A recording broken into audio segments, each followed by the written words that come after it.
This is your Bo Andre Clark once again, and back at the keyboard once again. Let me see if I can lower this slightly.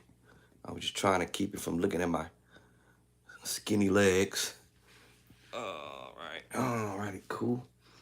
Um, all right. So I'm going to be looking and at trying to connect with this OBS business. Um, thought I would be able to do it this weekend, but didn't happen. This weekend it was just too much going on, and so I couldn't get it going. All right, and two, I don't want to be sit here on social media trying to figure out how to do it while I'm trying to ask y'all or anyone out there to walk me through it. I had to look to see if there were any updates for my computer. I think because I heard someone, another musician, mentioning on his site that he was having some difficulty, and so he went to a whole nother type of live stream because he was having some issues. So, anyways, I'll work on it again. The only thing I had an issue with was getting the virtual keyboard to show up on the screen. Excuse me. So that's just basically me saying I can go through the OBS, click onto it, and go through this little setup process. Again, I have to, go through that whole little process, and then I have the camera here on my phone. I mean, on my on my laptop, and I was able to get a picture of me and hear myself and all that type of stuff. And then I couldn't figure out why it wouldn't pull up the keyboard, or how come he couldn't find it. So I don't know. I'll try it again. So meanwhile, as they say, back at the ranch, I'm kind of doing it this way for now. And then as soon as I get my Mutu Denaderos up and running in the way that I normally would have had it had I not gotten sick last year at the end of the almost toward the end of last year, basically. I would have got all this type of stuff before Christmas. Actually, I was trying to do it before my birthday. Actually, that was my plan. And then I actually had it all set up and everything. And then all of a sudden, bam, November the 9th, illness struck me, put me down, and next thing I know, I'm in the hospital. So, and then I got out the hospital and thought that I would be okay after I was medicated. And then turns out I was struck with a second illness that didn't see the first one coming, and I didn't even see the second one coming. There was like no warning, no heads up. Like, hey, by the way, Andre, you're going to get sick today. Matter of fact, on November the 9th, by the way, you're going to get sick that day. And I don't care no matter how much vitamin C's and how much this other stuff that I was taking to keep myself well, I still got sick. And I was like, this is crazy. So, I hear people in my job, they're like, oh man, you gotta do this, you gotta do that, take care of yourself and do da. I'm like, yo, I did all that. I took that, I took this, I took that, all the manly stuff that you're supposed to take, every day, religiously. And I'm thinking like, man, I still got sick. It was the very first time in my lifetime ever on this planet I was admitted to the hospital except for when I was born. And it was No way around that, basically. When I was born, that was my first hospitalization, period. All right.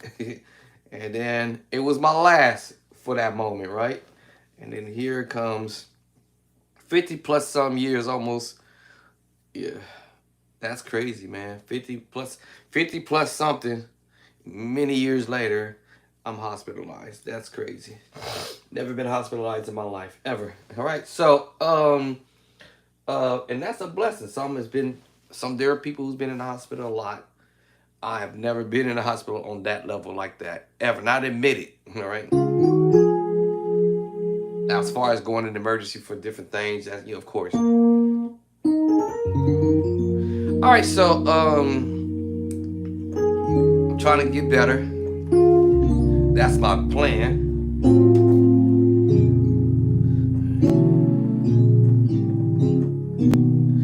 Uh, so playing like the pros or learning how to play like the pros. I think y'all see the part one or a one of them, and then the part one. I probably part one, two, three, four, five. I think I don't lost count, but learning how to play like the pros. I've always demonstrate this, and for the beginner musicians, or intermediate level, reason why I'm going this route because I've had some people tell me things like, hey, and I used to do it. I still would do it still every now and then. I guess I should say. You see a musician, and every musician is great, no matter what level you on, whether you're up here on the 10, whether you're in the 5, or whether you're down here at the 1 or the 0. Well, okay, well the 0 you just not playing at all, I guess. So just go to 1.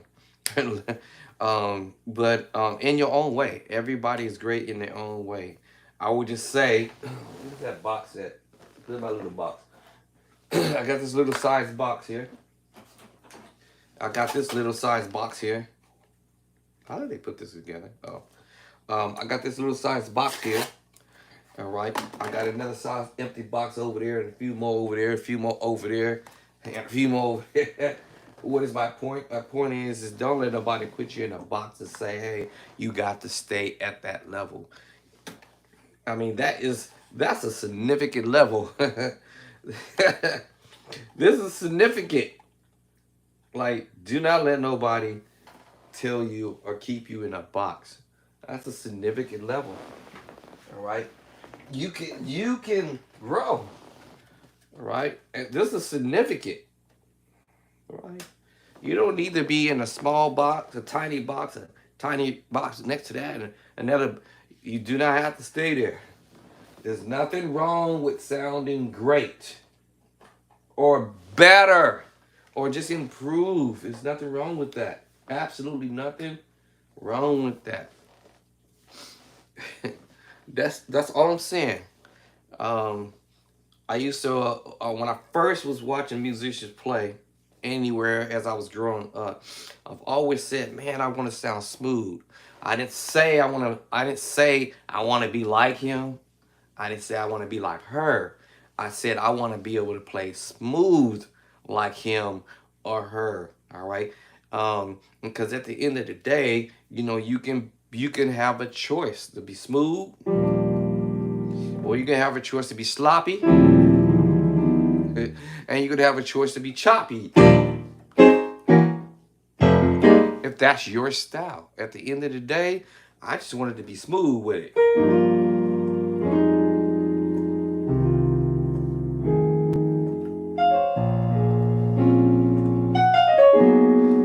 That was just my style. I wanted it. I wanted to be smooth with it. All right. I wanted to be real smooth with it. All right. So I recognize the fact that I can't be my former music teacher. It's only one of him. All right. There's only one Mike Burrell. There's only one Jason White. There's only one Kevin Conley. There was only it's just only one of each person out there. I know that we do say these things. I still say it every now of then. I try not to do that as much. But it's just a figure of speech. It's a figure of speech. If I were to get on the phone right now and to call up my former friend of mine, still a friend now, but you know, he was my, I called him to go to teacher, and I would call him to say, hey man, you know, are you playing still? Of course he is. Man, why don't you go ahead and hit the keys for me? And I'm sitting there just marveled over the fact that this guy is really super smooth what he does. He's clean. He knows his stuff, right? He can play anybody's stuff. And when I use the word anybody and everybody stuff, believe me, he can do it. This dude, I was just telling my wife yesterday, I believe it was. Dude got hands. He's got the oil. I wish I had the oil like this guy, right? I wish I had hands like this cat. Okay, maybe I have hands. But maybe I don't have the oil like this guy. You know, this guy can just get at it, man. But he used to always try to tell me, well, you know, I can get there just in time. I just have to practice all types of stuff. And he would just sit there and just be doing all kind of crazy stuff. Matter of fact, I was trying to pull up a video a couple of days ago, and then I got distracted with some other stuff. But and he would just sit there, be playing on the keyboard. He's actually a keyboardist and an organist. Mainly, he preferred to be an organ player, organist. But this dude sit at the keyboard, killing on the keys, killing on the organ. I'm like, bro, I'm like scratching my head, like, man, I don't even know where to start. I don't know where to start. Like, it's like, so yes, we have those people like that. I've named a few people that I feel that they're my favorite musicians, and I should probably, but I would be on this YouTube for a while if I start naming all of the favorite musicians that all of the musicians on this planet that I could think of by their names, that I know of that by their names, and then some have their own little codes. Um, and I can go on and on and on. Now the other day, this dumb thing recognized. Oh, is this it? Hold on. Oh, I think it's it. I can go on and pull up a folder of hundreds, thousands of musicians that are all of my favorite. And I mean, when I say it's a lot, it's more than just. I mean, I stopped counting. I can't count no more. The straight up beast. I even made a folder called The Beast. With these dudes, it's just like, and all I can do is just shake my head like, man, dude, I just really wish I can have hands like him, or I wish I had hands like her, man. You know, and so I've even made a personal folder. And when I say a personal folder of all those that I either encounter and some I have not encountered, but just through the network or just word of mouth or whatever. These guys definitely for sure got my attention. And but yes, so to learn how to play like the pros, and we always have that saying, you gotta listen to the pros. And you can only do, you know, as much as you can. I was hoping that I would stumble up on that folder that I was telling you about, but I think it's on my other gadgets. My other gadgets. Let me use the word. It's not gadget. It's a lot. It's just, all I can say is just ridiculous. But you know, unfortunately, I won't be able to learn all of this stuff from all these folks. So for me, it's just more of a entertainment. And just sitting here listening to some. But just for the few musicians, my point is how to learn to do the things as other musicians as, let me see. Okay, let me listen to this. Let me drop this video. I'm just curious to see what let me listen to this.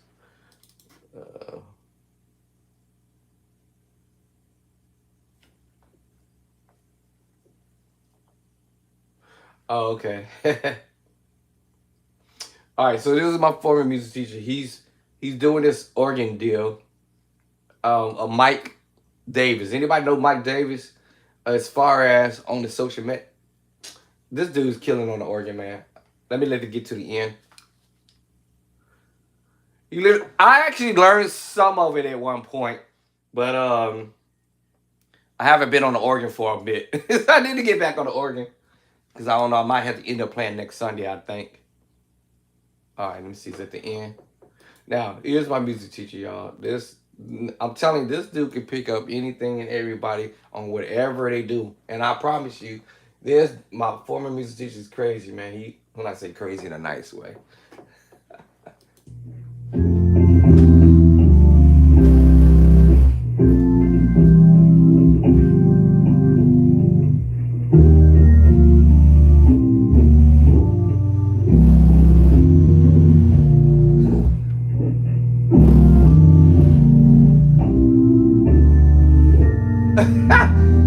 he played that whole.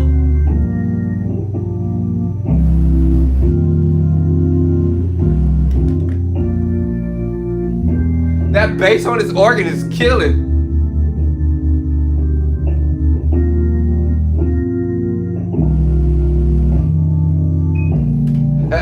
Anybody who know Mike Davis, he plays pedals with the left. He plays the organ pedal with the left and the right foot. So I'm listening to my former music teacher doing this, and he sent me this. I don't know how long ago. This was some time ago, but let me see. Usually it tells me when he sent me this. So he sent me this back in. Well, let me see. This is gonna be hard to do because the way this works is if he sent it to me and he did the work, and then by the time I loaded it up into the folder. So let me see. So today it's telling me I accessed it today. It modified on Saturday, July 23rd, 2016. Whoa. And then it says created. Okay, that's funny. Okay, so I did it. I don't know why it says created by June 2027. Okay, so that's when I took the information and loaded it up into the WAV file. So that's so long ago when he did his organ deal, and I was like, when he sent it to me, and I was like, bro, that sound like this dude that's on the internet, and he's like, yeah. He said, take a guess who you think it is. And then I said, you sound like this dude named Mike or something. And then he was like, yep, that's him. I'm like, that's you on the organ? Because I actually thought it was the video of him when he did it, when the Mike guy, the real dude, the real organ player, did the actual move on the organ. I already thought it was him. And he was like, nah, man, that's me. And then I was like, bro, I know you know how to kill, but for real. So anyway, yeah, so for real. My former music teacher he's a beast, man. That dude is just that dude is crazy. Let me see. He did another one, and believe it or not, let me see how this one come out. So that was Mike Davis. He did another one for me. Let me see. Let me listen to it first. Oh, y'all, this is the well-known one. Okay, let me roll it back. Y'all know this is on the internet. Now some people don't play it right. He plays the actual tune, exactly how the tune goes. Let me see. Can I redo? Let me lower this. Now, this is the original video. Let me get the original video. Let's find the original video. Let me go to the folder. Y'all think I'm playing and joking, right? But this is my former music teacher who did this too as well. Now where is that video? All right, this whole thing is all about this whole little recording video is all about learning how to play like the pros. What's the folder? Oh, there it is, right here in my face. Okay, all right. So this is the actual recording of David Jackson on the keys. Let me drop the volume right quick. Oh, why did I reopen it? My bad. Hold on. Is it gonna stop? Or is he trying to dub over it? Oh, cool. I thought it was gonna redub over it. Okay. So this is the actual video that David Jackson recorded himself.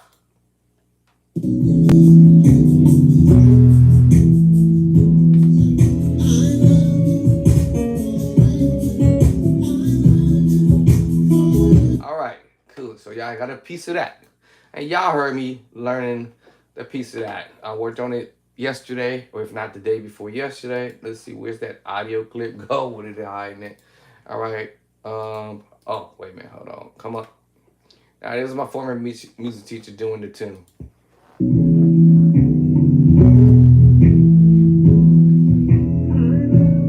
He plays it.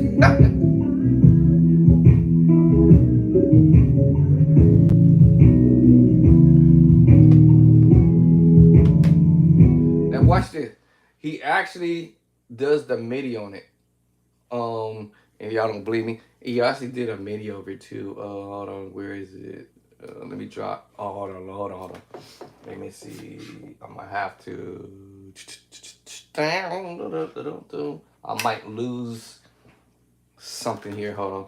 I gotta buy another one of these MIDI cables. And he did the MIDI on. I think I lost something. It don't matter. Anyways, point learning how to play like the pros do it. Okay, so let me see. Is it gonna? I do it like this. Drag and drop. Let me open up that file. Let me see if it auto opens up. Now you already heard the move that David Jackson did, right? Now listen to the MIDI. He played the same thing. Oh, hold on. It's okay. It's asking me to connect to the keyboard device. Connect the device. Bam, bam. I have to connect this guy here. All right. So we got some juice here. Here we go. This is my music teacher.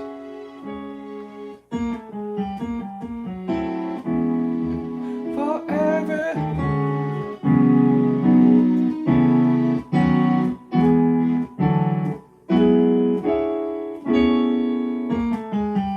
Hold on. This is him actually copying this, mimicking the entire tune. I mean, the entire tune. When I say the entire tune, come on with me now. The entire tune. This is David Jackson. All right, so this is David Jackson. All right, let's wrap this back. Let's start it all over.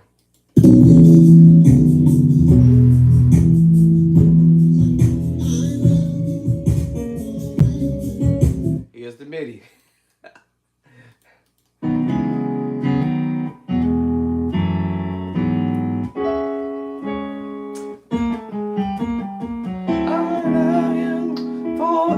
But all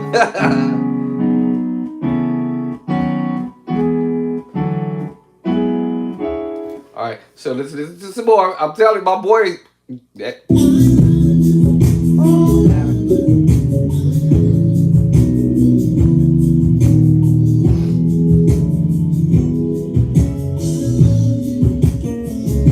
going to the other set. Forever. Let's catch up. Okay, let me catch up on the MIDI.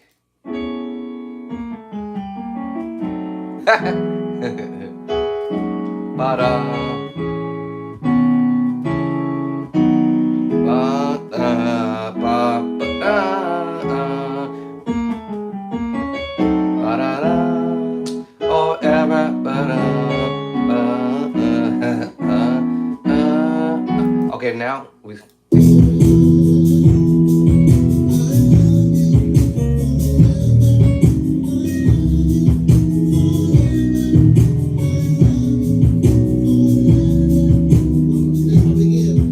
Catch up, come again. we glory to God, ba-da-ba, da-da. We glory to God, ba-da-ba. Okay, let's go to the video.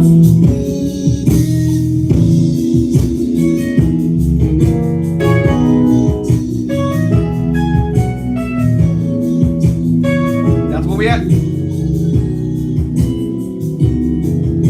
Catch up.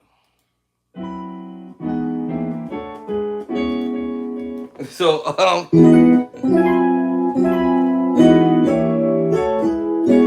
what? Let's catch up, y'all. So he look. Let me see.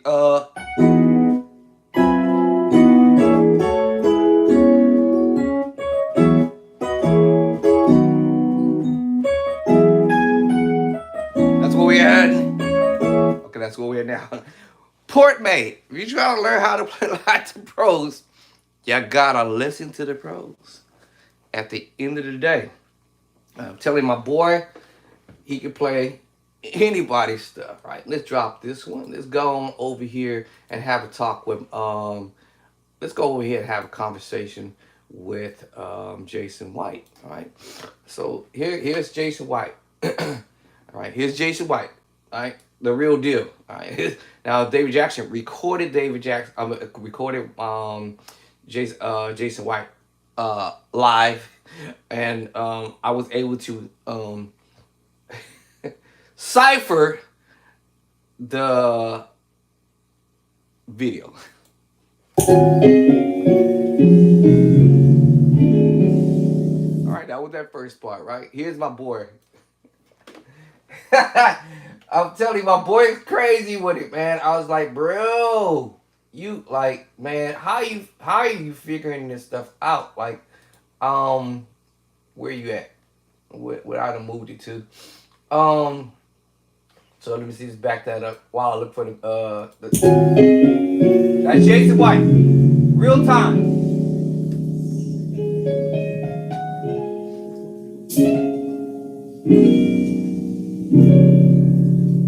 Woo.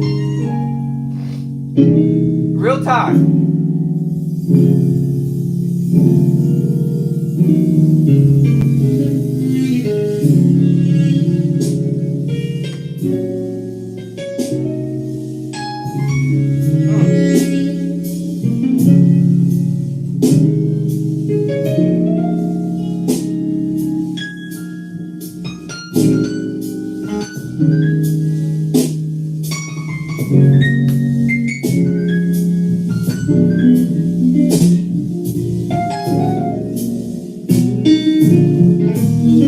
Man.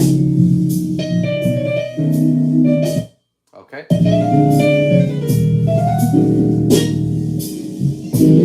Okay.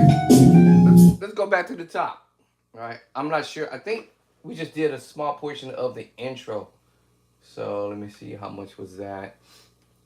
All right. It's a small portion of that intro. 4 seconds of it, or 4 measures of it. So check out the beginning.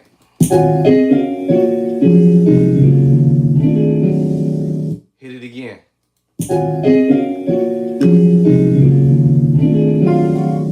Woo!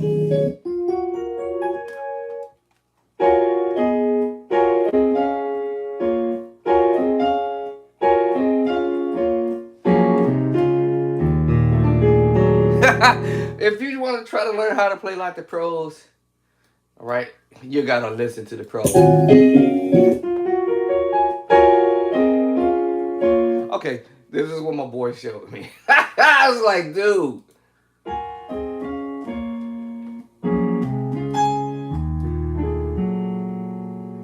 Right. That was the intro, right? All right, so we're gonna play that again.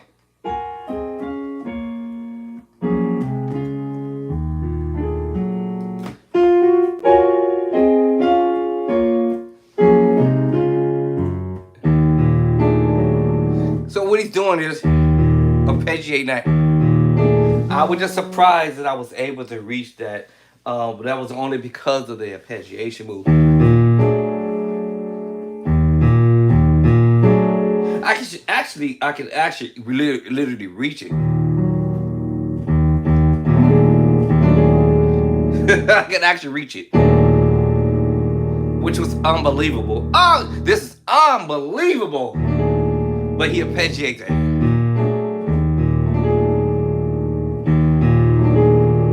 You know, this is nothing but the major 7 move.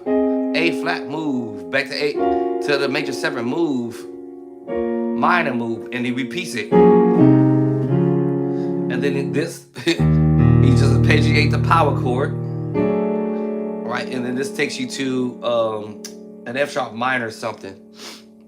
That was only when Cordy can only read it, read the name of the chord here, F sharp minor or something.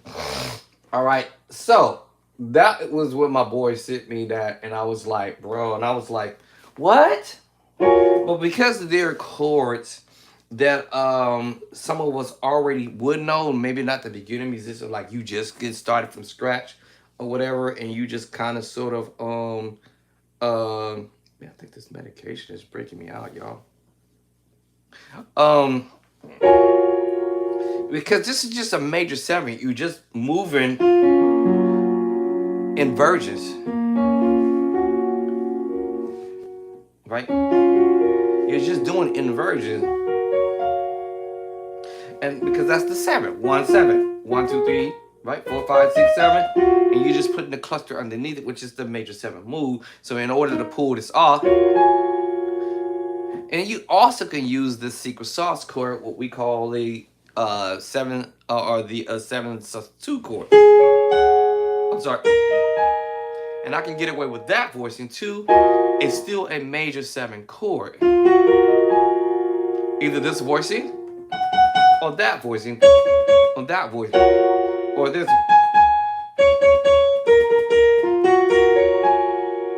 Basically, I'm just playing the 7, the 1, the 3, and the 5.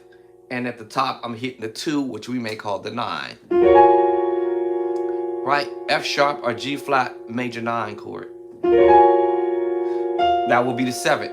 Well, that's the 7 here. Major 7. But because I'm hitting the top, this is the 2. The 2 is the 9. F sharp major 9. So I said, man, when I was listening to it, I was like, man, am I hearing? Am I hearing? Am I? Is I hearing this voicing? Or either way, it really won't matter, because think about it, I can actually twang that too as well. But because he's not twanging, all right, I'm not a keyboardist at all. But if he twanged it, that would have been cool too. But he's going, so he's not twanging it. He's not hitting this one. So I would have heard either one of these. And my ear's hearing that. And then instead of hearing the A flat, I'm hearing it. I'm sorry. Yeah, that's correct. Instead of hearing the F sharp, so I am hearing the top note, and I am hearing the A flat.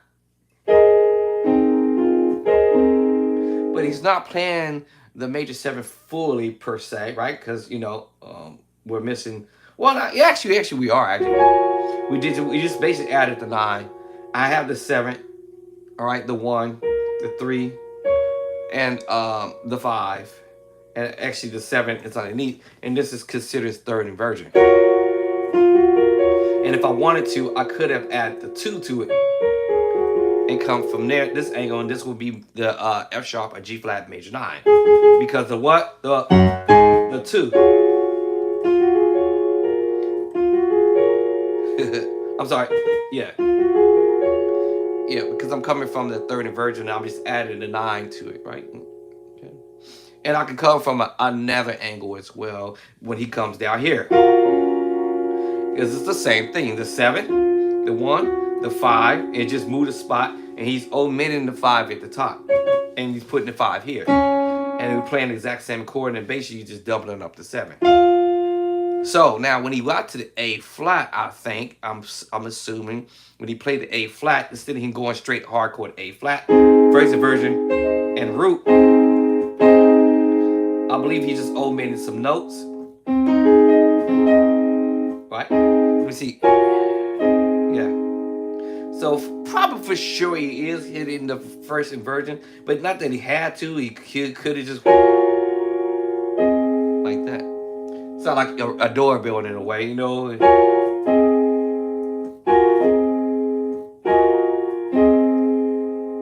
And then he plays the same chord he just played a minute ago, and then he just moved to 5. And then we're going to B minor, B flat minor, root position, right? First inversion, right? Second inversion, and he plays a piece of it. I think he's doing that. Let me see.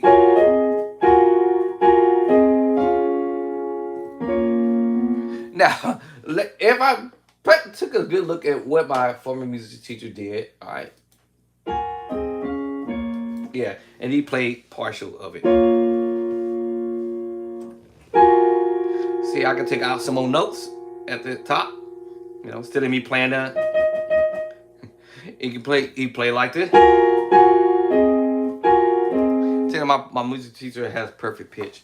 I was like, dude, you got perfect pitch. How you hear that? Yeah, so exactly what I thought. Taking out some notes. All right. All right. And as I said, as I thought.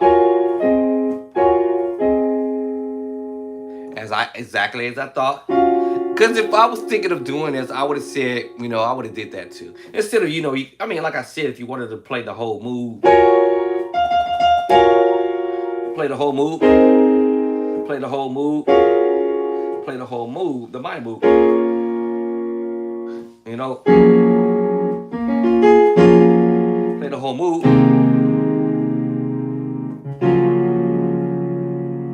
I mean, he could have done it like that too. So I thought, because if you do it this way, it's a lot faster to get the move, right? To get there. Otherwise, you will be like, okay, oh shoot, oh, you trying to get there, you're not gonna get there fast at all. Good luck. But it was just nice to know that, hey, later on, if I wanted to change the mood, if I wanted to change the mood and do something with the chord progression, I can, right? Or you can, or we can, or whatever. If I wanted to just do something different with it, and I don't know, maybe have some crazy fun with it, be creative with the idea, take something that someone else had came up with as an idea and say, hey, okay, that wasn't intentional. I hit the wrong button there. And if I wanted to do something like this, hold on, keep hitting. Oh, how did they do that? What? Oh, I'm sorry, y'all. Okay. Oh, I know why it's doing that. Okay, never mind. But if I wanted to take the idea, I think it's probably gonna do it again because I'm on the MIDI mode right now.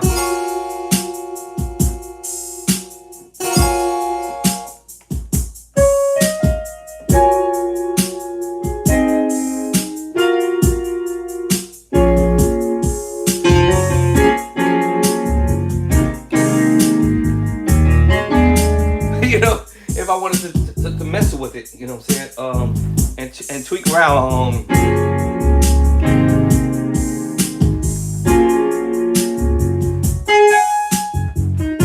know what I'm saying?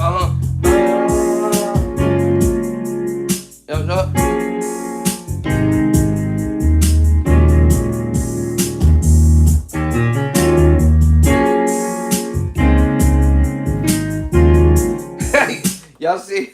And I could turn around and take this whole little groove and go somewhere and create a song. Maybe do a song for my boo or something, my honey or whatever, for Valentine's Day. Maybe I want to do a song for my honey called Valentine's Day. You about to get your present right now, boo. So yeah, maybe I can create a groove called Valentine's Day for my boo. You know what I'm saying?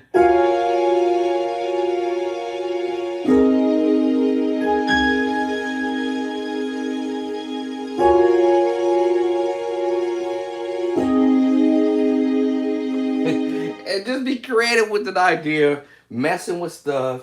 You never know what you're gonna what you're gonna get yourself into. But yeah, you gotta be creative with something. I mean, I can create a song called, Valentine Present for My Boo. 1, 2, 3.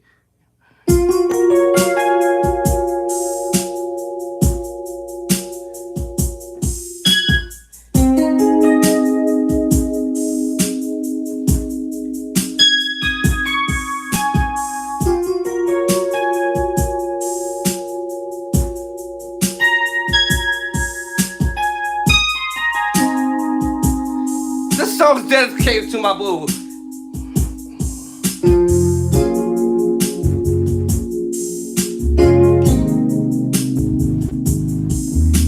card to my girl for Valentine's Day.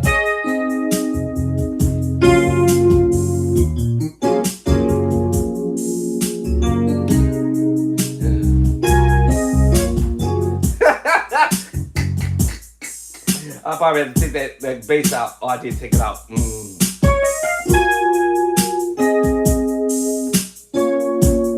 I'll skip one chord and try it again.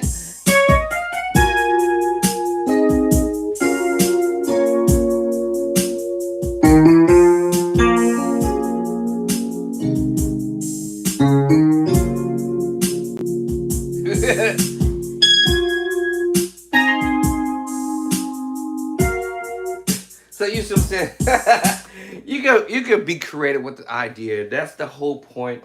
You may hear people doing stuff.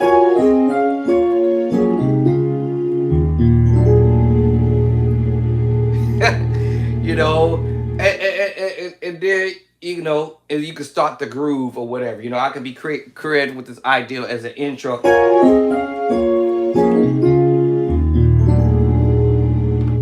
right? And then get into the song. This is my boo.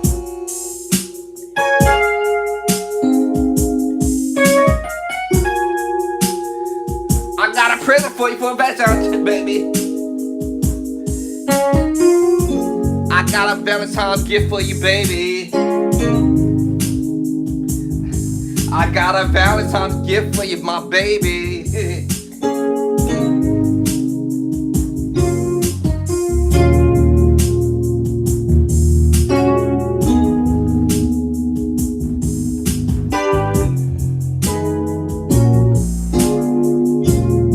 To the top.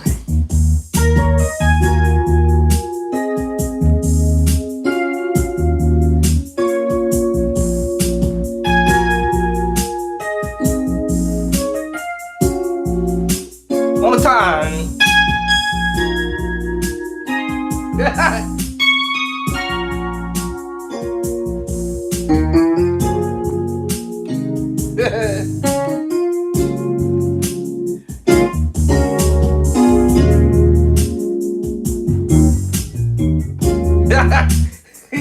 You know what I'm saying? You could create your own crazy groove. You know what I'm saying? And create your own little groove wherever you want to go.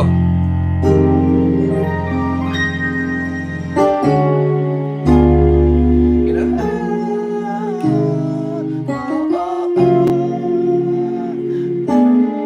know? You can create your own groove just messing around with stuff. But yes, that's what all is happening here. Just the major seven, major nine, F sharp, major nine, or G flat major nine move to A flat. He repeats the same thing again, B flat minor, and he repeats it again.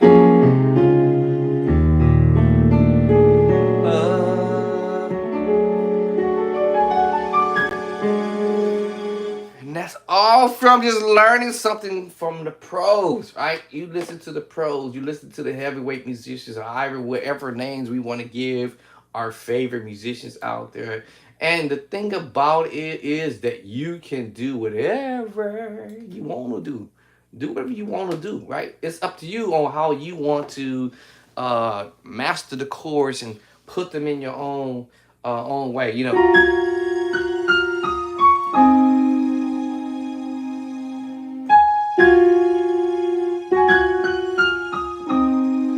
In your own way.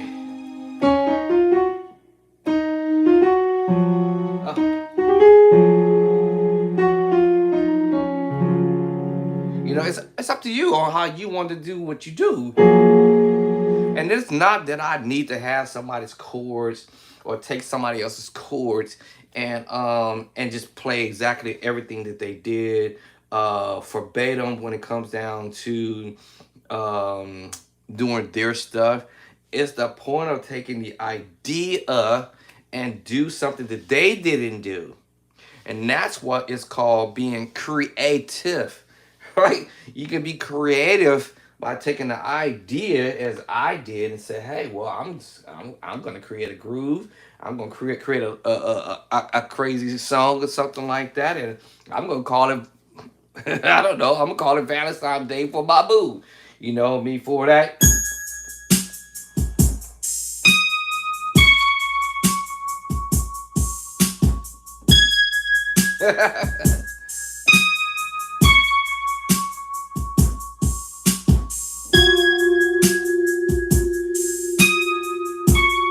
I'm just messing with it.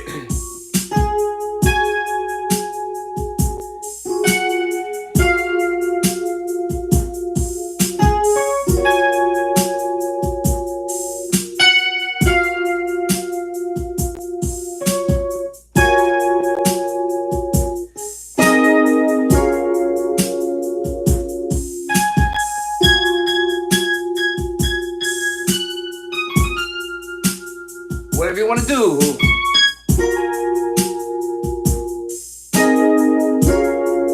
2, 3, and hit it.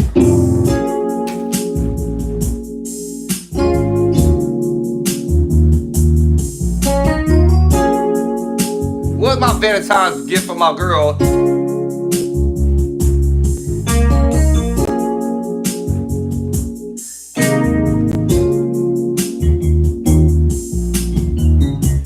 And create a groove from it. Whatever you want to do with the moves or with the tune or however, I can be creative all day and mess with this and do some other stuff or find some other beats or I don't know, just whatever comes to your spirits. Whatever that comes to your spirits, you can be creative. I don't know. If I find something and I think it sounds kind of cool, I'll try.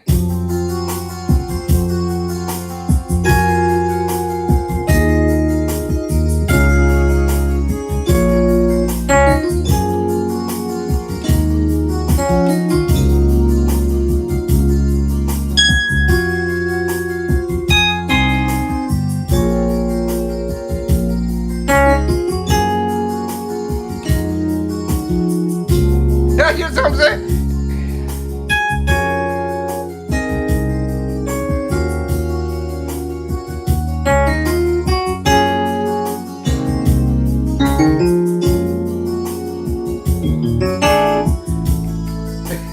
Change the key. All right. You can find something and just mess with stuff. That's funny, surfing.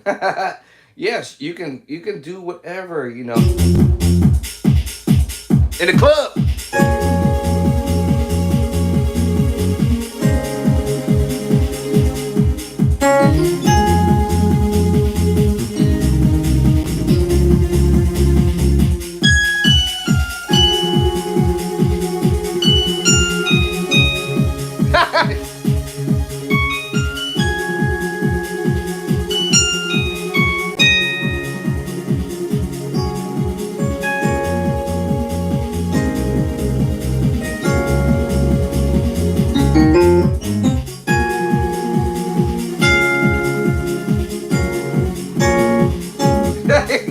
Whatever you can find all kind of crazy stuff to do this with, and just on those 1, 2, 3, 4, 5 chords. Let me see. And like I said, the sky's is the limit on what you want to do.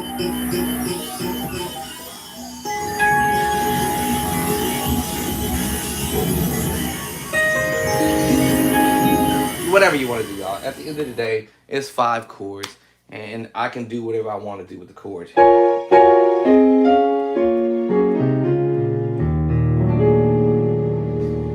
All right, so how to learn, how to play like the pros, and there's a few answers to that. How? Number 1, listen. Listen. Number 2, all right, take some lessons. Take some lessons from somebody, right? All right. Number 3, study. To show thyself approved, me not to be ashamed, right to divide in these chords. No, y'all, honestly, to come out to find out, you might not know for beginning musicians what this is and what's going on. But just remember, on my previous other videos, I said major move, minor move, augmented move. Look, watch my left hand. I'm working the left hand because I'm right-handed, right? At 7, these chords is going to come up, diminish, and make sure you do your inversion. C7, I would call it dominant chord or whatever, right? Major 7, C sus2, D7 sus4. Familiarizing my ears with the chords. All right, I'm gonna go back to that sus2 again, taking the 5th out of the C scale and put it on the bottom, and I have a G sus4. And remember, you can place any of these chords on the keyboard as far as your keyboard allow you to do so. And that's why I say you never know. You never know what a keyboard player may voice chords. Whether you want to put a C major here, here, here, or here. And that's why they call it inversions.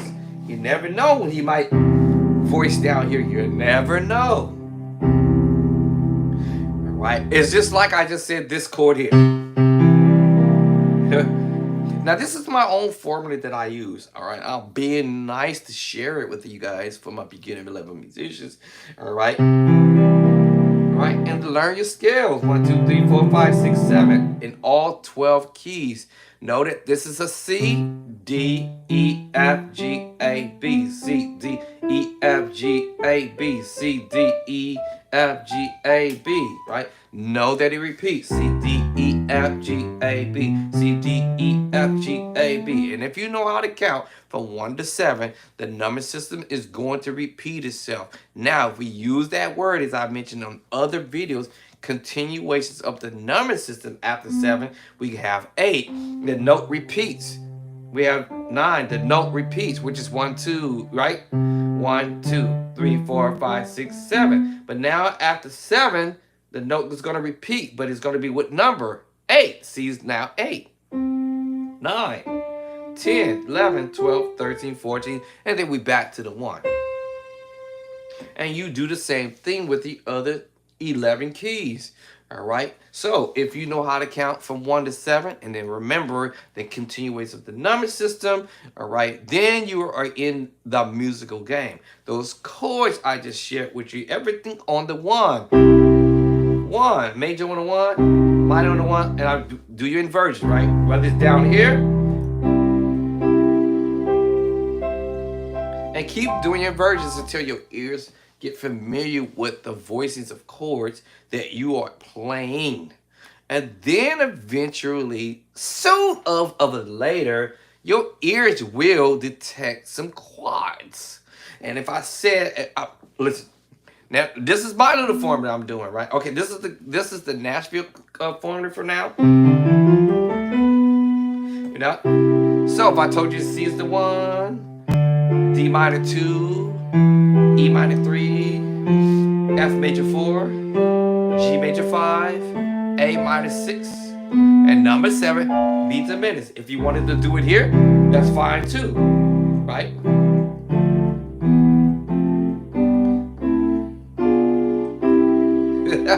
Wherever you want to put it, right? Ba, ba, ba. All right, you could put it wherever you want, right? Right? Because you never know where the keyboardist may voice chords. Okay? Now, my formula that I use, I say it again, everything on the 1, whether I put it down here, C is the 1. And of course, I'll do my inversion, right? C minor, everything's 1, I will do my inversion. And repeat the same scenario and do my inversion. I promise you, you're going to hear these chords. Right? Then I have what? An augmented move. And do the same thing. Right?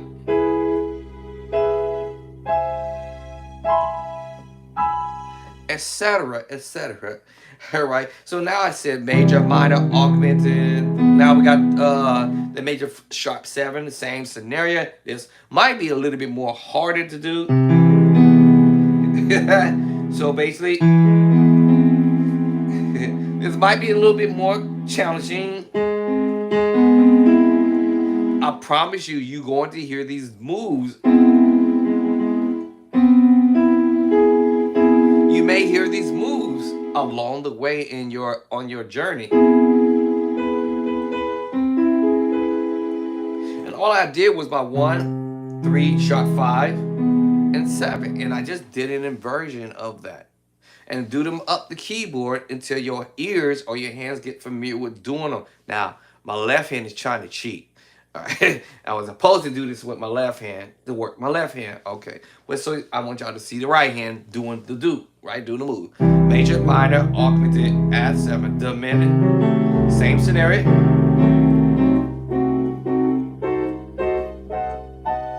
Etc., etc., and on and on and on. All right, so now I've got the major move, minor, augmented, add 7, the C major 7, sharp 5, diminished 7, and then I was about to get to dominant chord, a C. I always call it as a C major flat 7, but it's a C7. And the same scenario, do inversion, inversion, inversion, inversion, inversion. And so your hands and fingers get familiar with it. All right, you want to learn how to play like the pros? You can't be lazy. You gotta get up and get rocking with this. All right, major, minor, augmented, diminished, dominant chord. Now we have the major 7. All right, once again, the same thing. Do your inversion. First inversion, have a root. First inversion, second inversion, and then we have third inversion, and back to the root. Back to the first inversion. Second inversion, third inversion, and so on until your ears and your hands get familiar with the chords and the movements of where they could be potentially played. And so when you pop on something, you're going to potentially hear somebody, and not potentially, you will hear somebody doing something that you will become familiar with. So now we knocked down the major move, minor move, augmented move, add 7, all right? That's the major 7 flat sharp 5, diminished, all right? Our C7 chord. Also, keeping in mind that people may play the chords broken up. Broken up. You can probably, more than likely, you can have a C major chord. Some people might call this the drop your top note and put it on the bottom. Right. All right. And you're just doing inversions. You might have some people might just say, hey, drop your third. They call this what? Drop 2, because it's the second note from the top note, or the second note from the first note. All right. And then, you can play your drop 2s. I'm sorry.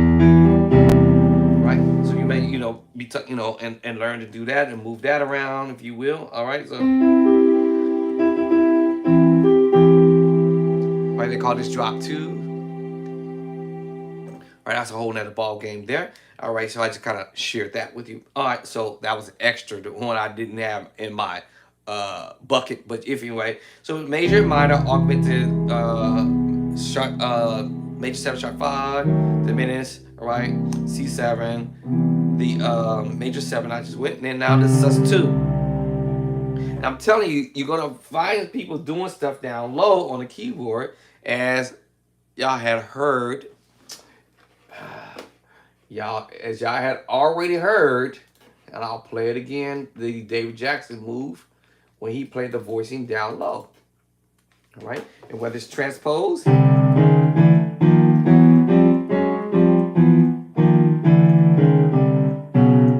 might hear the voices played down low. All right, and so that is what you're going to hear. So don't be surprised. All right, so.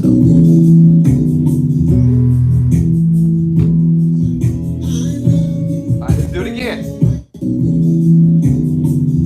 There it is. There it is. Right? So get familiar with.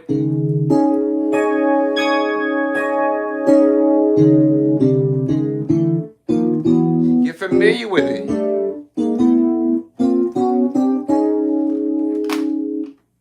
Right? Get familiar with it. Get familiar with it, because I promise you, the musicians will start doing these moves. Instead of playing them up high, the musician played it down low. 3 chords down low. It was 3 notes down low. You never know. Right? You never know. I'm gonna play this chord, and I promise y'all, you're gonna hear it. What was I thinking? Minor move? What? And even if I change the key to another key, learn these moves in all 12 keys, because I promise you, you're going to hear it. So the last chord I was here at the major 7, right? And then I told you about the sus2 move. And then I said, okay, we're going to move the 5th to the bottom. You never know when the keyboard player may voice chords down low.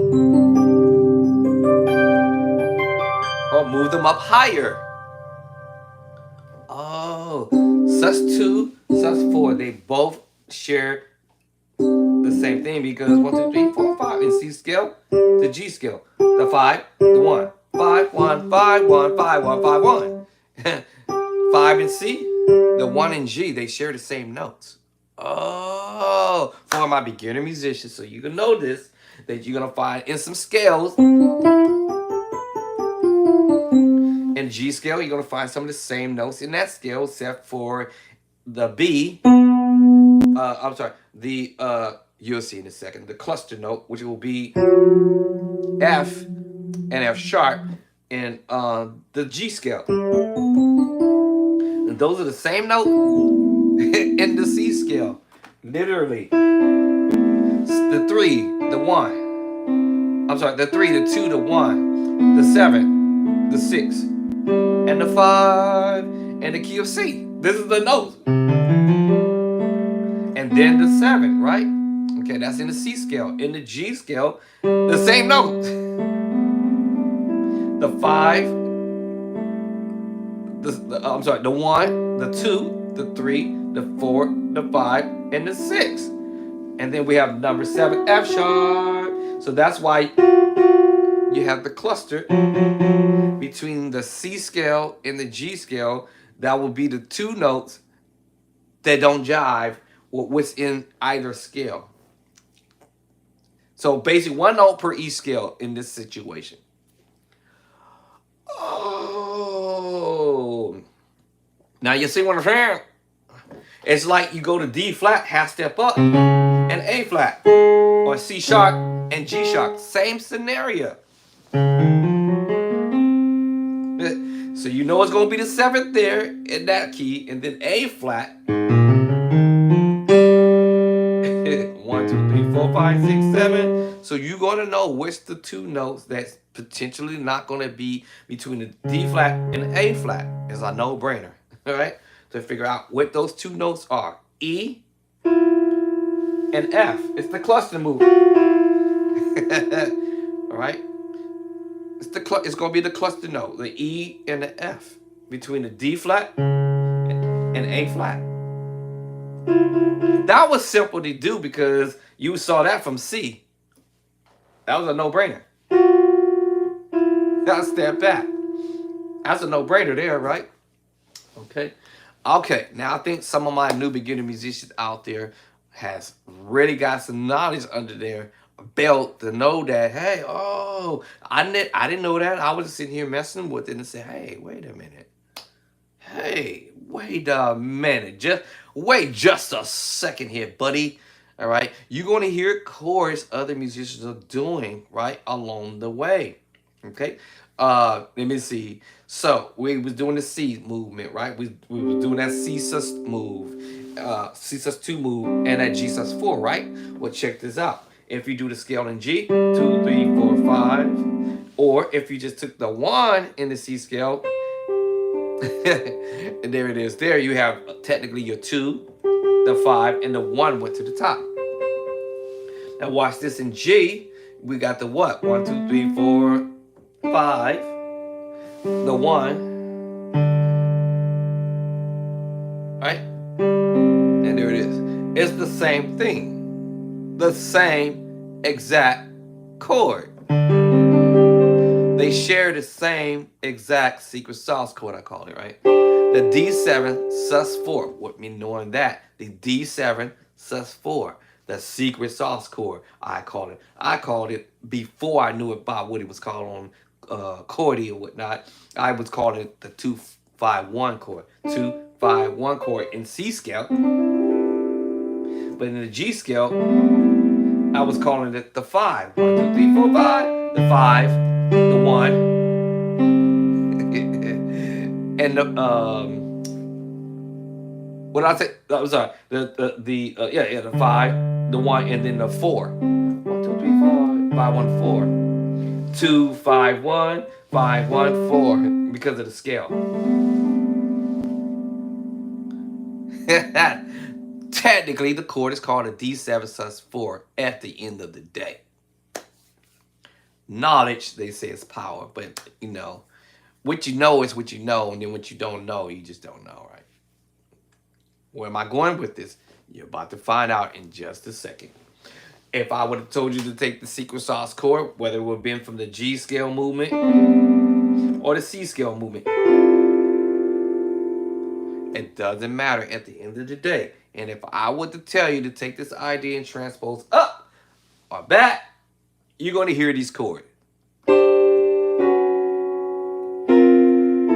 The D7 sus4. Where am I going now? C sharp and D flat 7 sus4. Where am I going down to? C7 sus4. What I'm going down to now? B7 sus4. Where am I going down now to what? That's right. B flat 7 sus4. At the end of the day, my point is, if I took the B and put it here, what is it? A B sus 2. If I took the top note and put it here, it's an F sharp sus what? 4. Oh, I got it. Oh, I got it. Yes, because it's the same thing. Knowing that it's a sus 2, knowing this is a sus 4, no matter where it was at,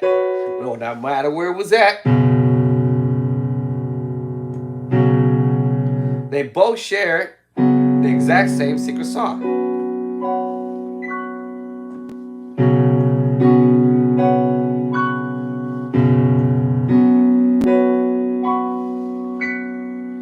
In other words, I can sit here and play these 3 chords. Basically, is what I'm trying to get y'all to see. Actually, not 3. 1, 2, 3. Yes, because I already know that these play the same chord. It's just playing a what? An octave lower. So it's really 3 chords I can mess with.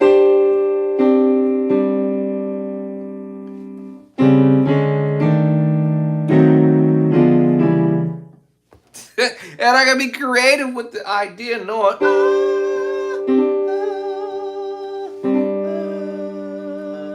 1, 2, 3, 4, 5, 6.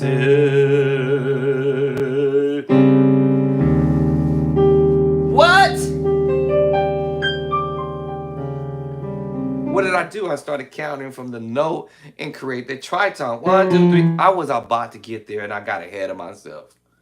So the chords I was saying, learn your major move, the minor move, the augmented move,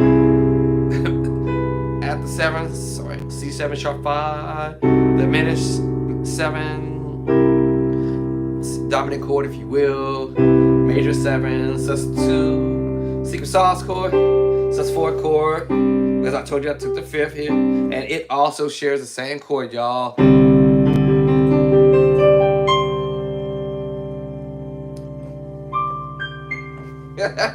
Okay, and last but least, the tritone in all 12 keys. They gonna be your friend. These items is going to be your friend. Now, when David Jackson played that song, B major C sharp minor, there's my sus 2. But this is a major 7. This is a major 7 flat 5 or sharp 5. Yes, flat 5, I believe. D, add 2. D major, add 2. 1, 2, 3, and that's my 5. It's just using the sus2 to do it. E major, add 2. The same scenario, right? 1, right? 1, 3, and 5, and add 2. Oh, yeah. And then because you see me playing the E sus2, I know the secret sauce chord. There it is again. F sharp, and if we're in the key of E, or yeah, in E, I would now consider this as F sharp 7 sus4 chord. I'm telling y'all, if once you get the knowledge underneath your, or the understanding on this stuff, you're gonna see how I'm gonna use it to my advantage. It doesn't matter if I come up. What is this? A G7 sus4. If I put that top note here, what? Hold up. Yeah. All right.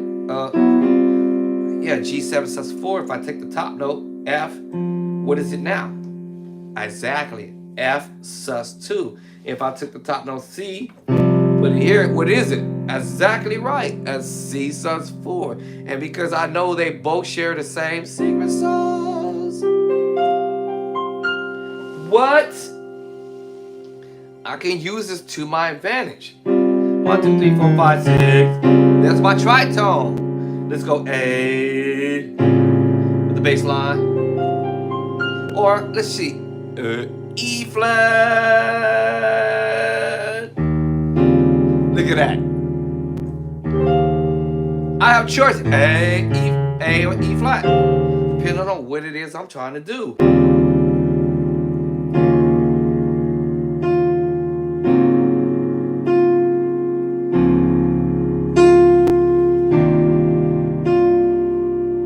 Let's see. I just made that up as I go. But here's my point. No, this is power. Right? Or just knowing something in general. You're going to learn this basic theory stuff because you're going to hear these chords and movements that you're going to hear from other musicians doing stuff.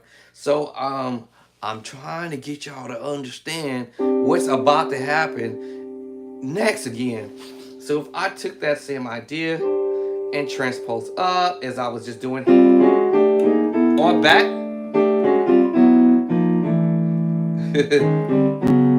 I'm gonna run into these chords somehow.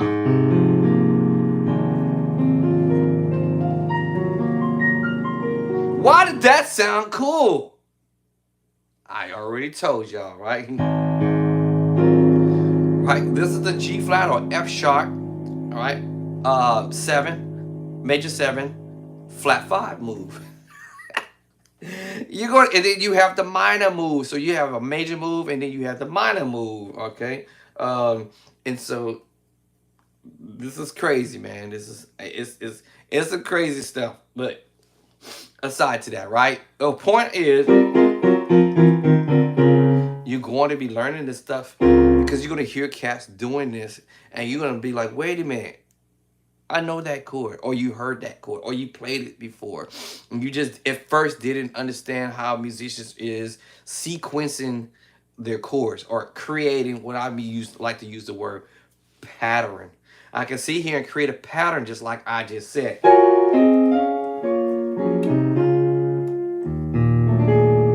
Or I can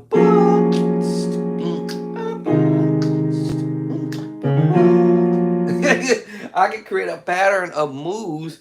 Why? Because you know,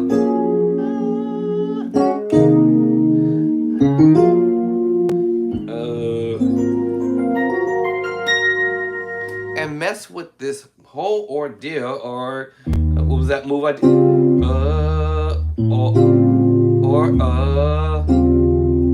I can play around with it. I promise you, you're going to hear these voices of chords. I'm leading y'all somewhere with this, right? I'm taking my beginner musician somewhere to understand that it's really the word I'm trying to about to say. It's about transposing stuff.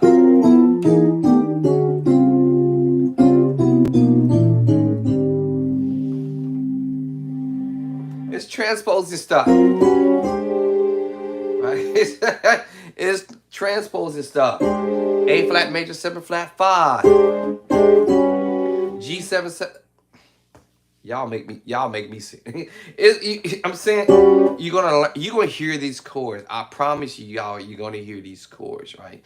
And as I was mentioning to you, learn the move major on the 1, and you know you can change the bass line at any given time. I might go to A with it.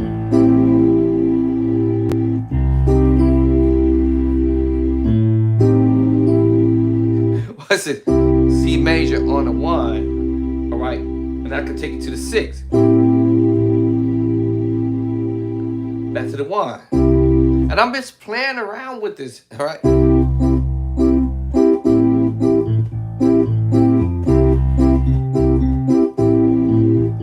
Okay, so, so now I have this minor move. And again, I can take you wherever I want to take you.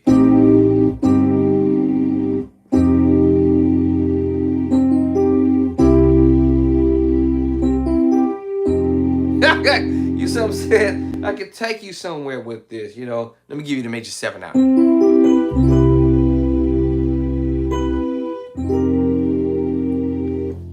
I can take you somewhere and play around with this. So that's why, there are some musicians out there I've heard. Hold on, let me see what's going on here. I gotta go to category now. I go here. I gotta go to category. Get me out! I want out! I want out! Hold on. Get me out of that. I want out! Let me see. Let me go back to here. Will it let me go back? Okay. Uh-oh. Now it's got me in this crazy mode. Hold on, y'all. Let me see if it's gonna clear me out. Is it gonna clear me out? Take me back to the beginning? All right, cool. All right, and I can sit here and mess around. I hope I remember what chord I was just doing just now. But I can sit here and just play with this, and you can too. You can create your own songs or whatever if you learn this knowledge behind the madness. But just making this up, okay? Nothing fancy, but just something maybe funny.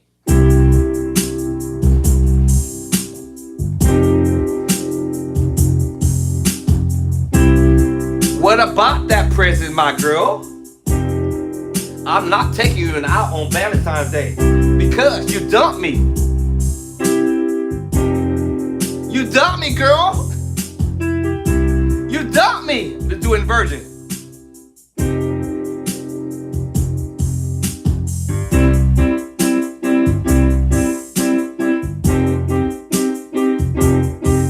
Cause you dumped me.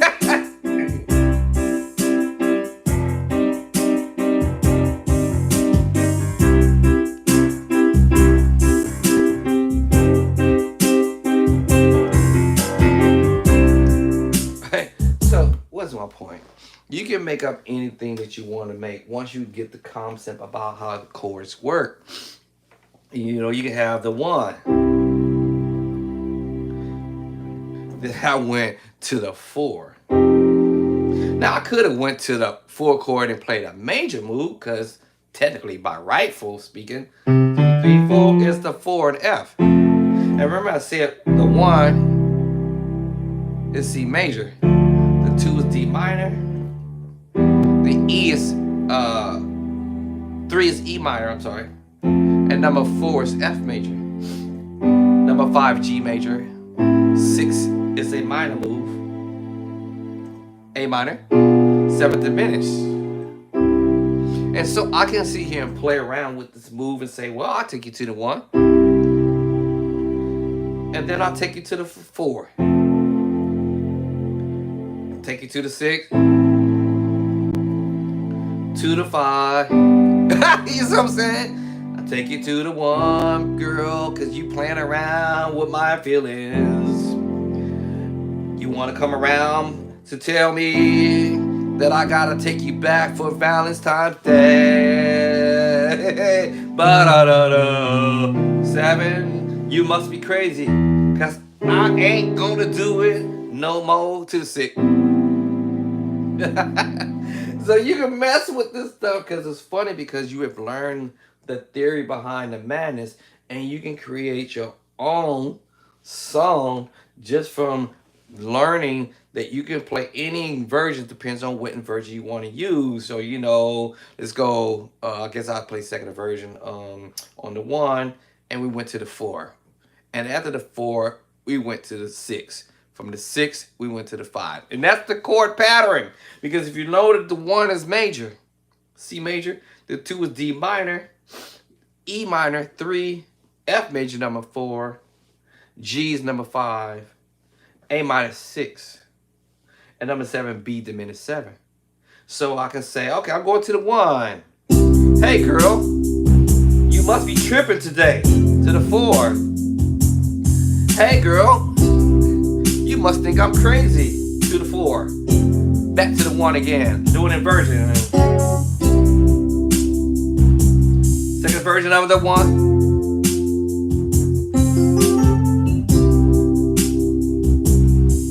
To the four. To the six. To the five. Bam! Let's go back to the one.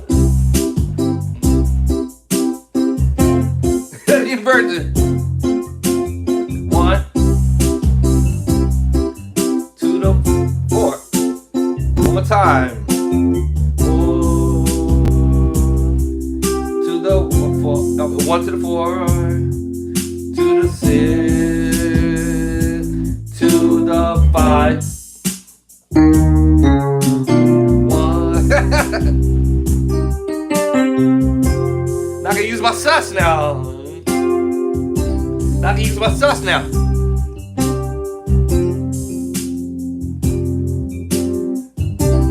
See, I can use my sus. Major this time. Sus four. Sus four. Five. To the six.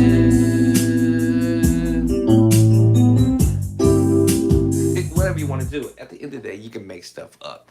All right, you can write your own song. Just knowing the theory behind the madness. But like I said, this is how the pros be doing what they do. Whether they're making simple songs or whether they're making complex songs, this is what they do because they know the information on how to go from a one to the four. Sorry about that. From the one to the four, right?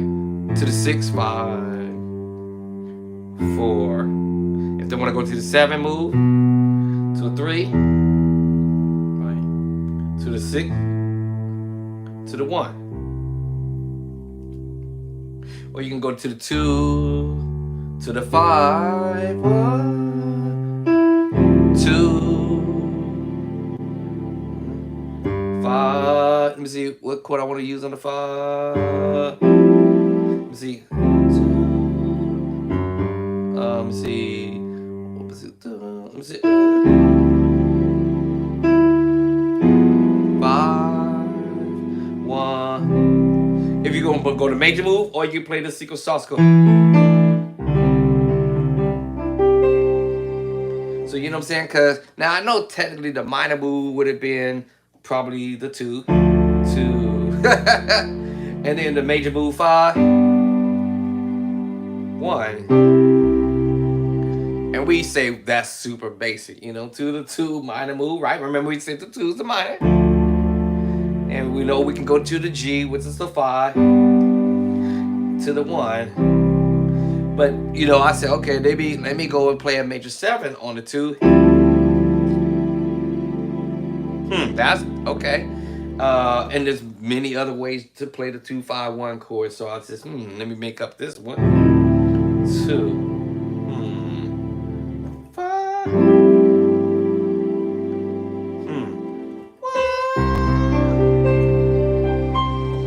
One. 2-1. 6-9 chord.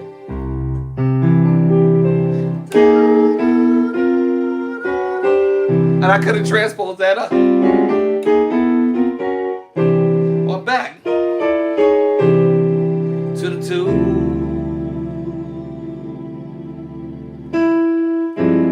Oh, listen to that. Oh, I can mix it around. 2, 5. That move, or 2, 5. I can mess with the,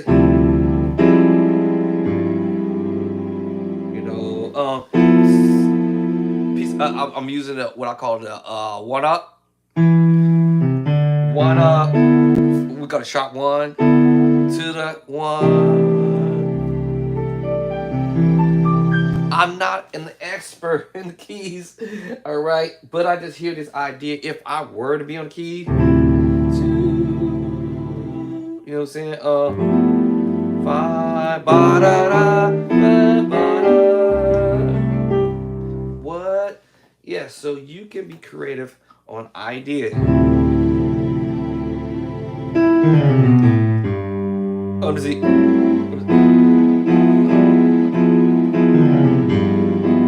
And technically, I've been saying it for the diminished one, but I hear this.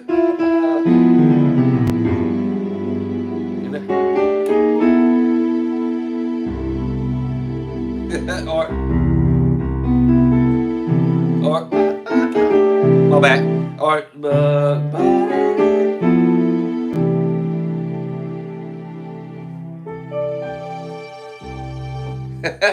right, and that's what's up. The advanced musicians play around with that stuff. You know,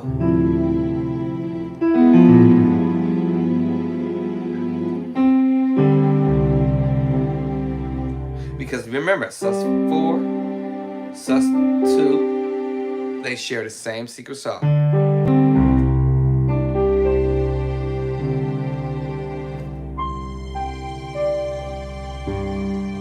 Right? Okay. So yeah, you once you learn to do this stuff, you can master it in all 12 keys. 2 in any key.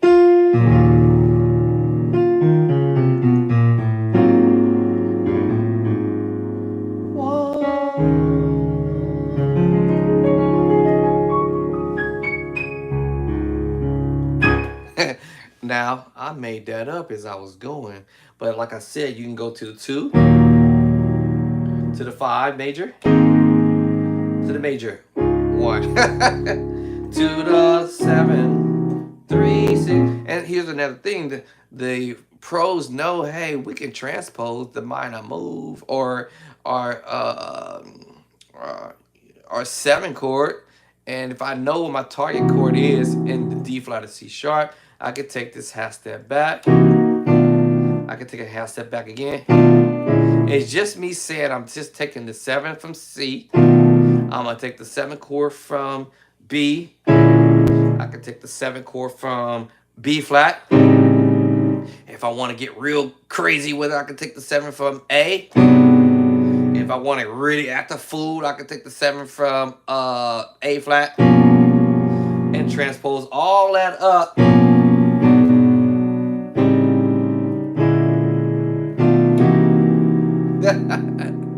All right.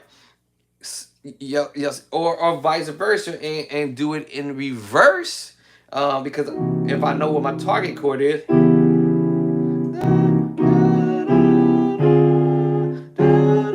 y'all heard me doing this. You know, was it the minor move?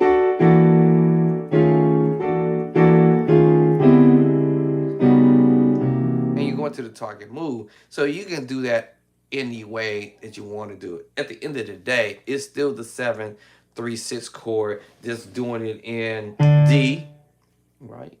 All right. Doing it in a D, right?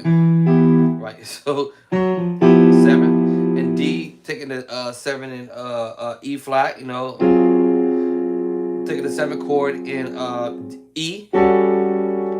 And because I know I can go 1, 2, 3, 1, 2, 3, 4, 5, 6, and I'll just add the left hand. And the other one you caught me voicing here. The other one I can switch up and change it up a little bit on you, versus having the thirds. I was using the thirds earlier, and the other one I used the tritone. If you notice, I switched to tritone. 1, 2, 3, 4, 5, 6.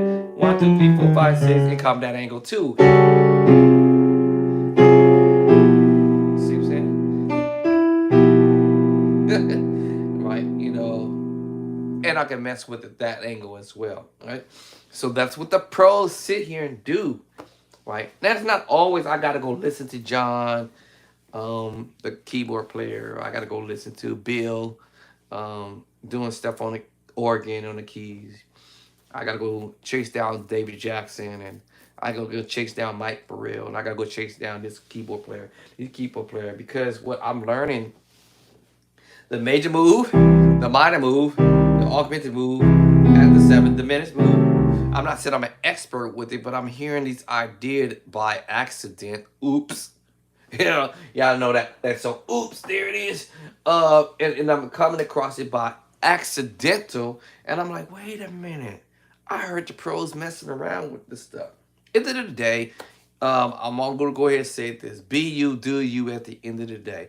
You might have some cat out there might say, oh man, you copycatting off of somebody. Listen, my bro, my sister, I'll be sitting here at the keyboard. I don't see no bike rail at my house. Mike, where you at, Doc? I don't see no Jason White over here. I don't see no David Watkins at the house. Dev, where are you? Get over here. I need some help. What I'm saying is I'm helping myself a little bit, right? I got this. At least I'm trying to make a little effort. That's what I'm saying. I'm trying to make this little baby effort. It might be 1%. It might be a fraction of 1%. I don't know what that is, but anyway. But I'm at least trying to kind of figure this out a little bit, all right, in developing the me. You can develop you, right? That's why I said earlier, don't let nobody put you in a box and say, hey, man, well, I'm going to show you this, and then you can stay right here. All right, my music teacher says, say, hey, yo, I mean, I don't care what you do with this stuff. I mean, I'll break it down.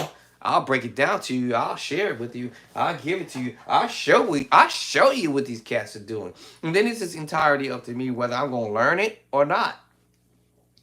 All right. So I got to a point where I said, all I just want is the chords. And what I do with it is going to be my bitterness, right? My bitterness, right? It's going to be my bitterness, right? It's going to be up to me to decide.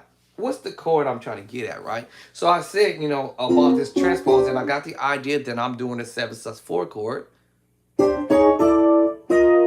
Now, y'all heard me playing the minor move. And, right? Y'all hear me. Or y'all hearing me, right? I'm playing around with this stuff, right? I'm okay. I'm working. Okay, I'm working. All right. At first, it may not mean nothing at first. Because, it's like, what do I need to put with this, 1, 2, 3, 4, 5, 6. Oh, tritone. Oh! Yeah, at first it was boring, and man, I'm like, man, what do I need to put with this? 1, 2, 3, 4, 5, 6. Now that sounds whack. That didn't work, right? 1, 2, 3, 4, 5, 6. Now that didn't sound too fantastic. That sucked. I mean, would I use it? It could possibly, yes, maybe. But okay, sort of work with that bass line.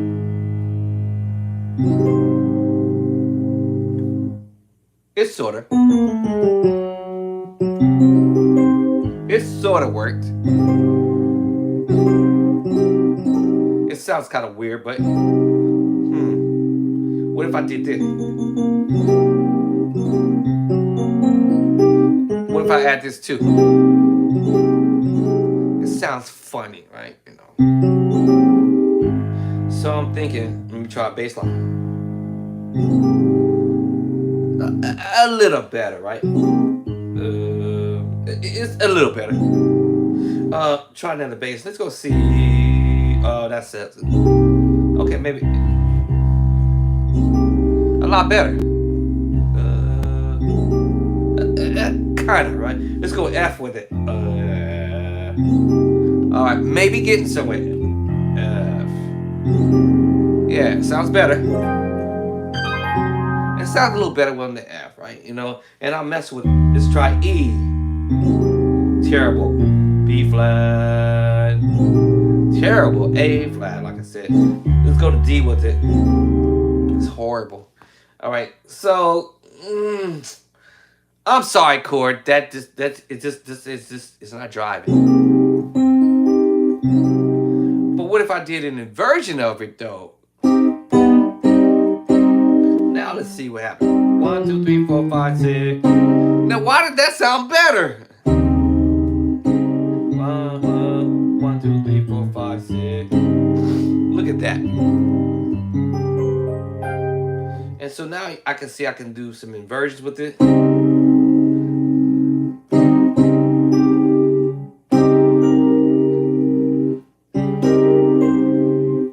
Did y'all see that B flat? Oh! So you see, I can do something with it now.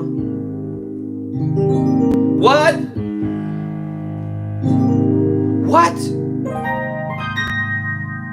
What? Oh my God, right? D. That sucks, huh? So you see what I'm saying? Let me see. I transpose that same chord here. How about here? Ooh. Ooh.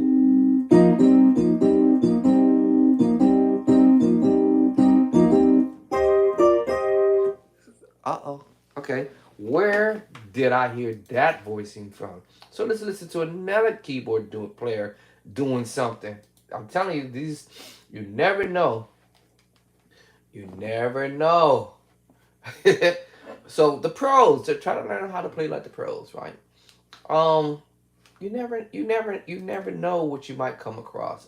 Where's that doggone thing at? Where that doggone folder? Did I lose the folder again? Or did it move somewhere? Where did you move to? Oh, actually, where's the video actually? Scratch the folder. Let me see here. Let's see here. Let's see here. Let's see.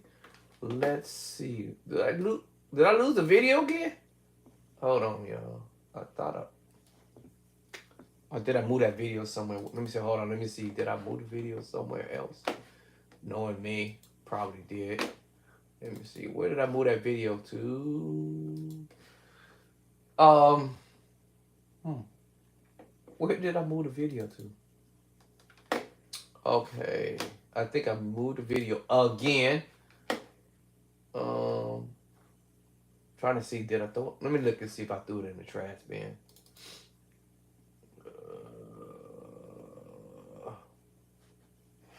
I throw the video in the trash bin again. Let me see here. Again, did I throw that video in the trash bin? Nope. What? I didn't throw it in the trash bin? All right, hold on. Let me keep in mind that chord here.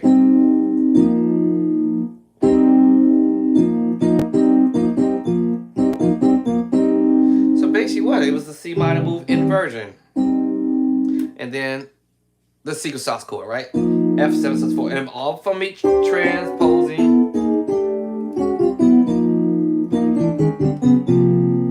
It's all about transposing, right?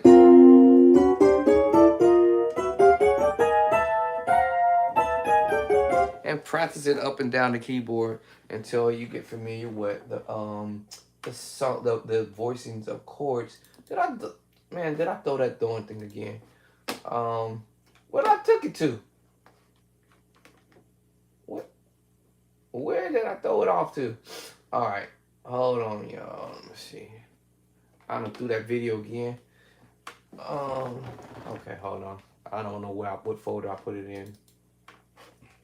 Not that one. What folder did I drop that darn video in? All right, hold on. I'll do it this way. Bow. now let me get off the MIDI right here for a second. I'm gonna pop this back over here. I'm gonna have to buy me another one of these MIDIs. I think I don't know what I did with that video. That video's been on my desktop for a while. I don't know where it disappeared to. Looks like I dumped it or something. I think I dumped that video. All right, so hey, wake up. Wake up, everybody. So this is like I said, you gotta learn how to play like the pros. Let me see if this darn thing gonna wait for that noise. Doo doo. Where did I put? I hate when I do this because I don't know. I might have dumped that video somewhere. I'm surprised I don't see it on my in the trash bin. Okay, hold on. Now the computer acting whack again. Wake up! Hey, wake up! Oh, hold on. Let me see. It's gonna make me go get my other dangerous stuff. Alright, I got some dangerous stuff over here, man. Oh, where's that darn video at? It's hiding somewhere in my desktop somewhere. Where's it hiding at? Where are you hiding that video? And that video is not hard to find. Let me go open this one up again. Oh, not in this folder. Where's that darn thing hiding out at?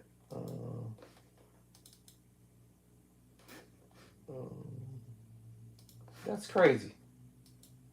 All right, let me try this one. Why you not waking up, bruh? Slow.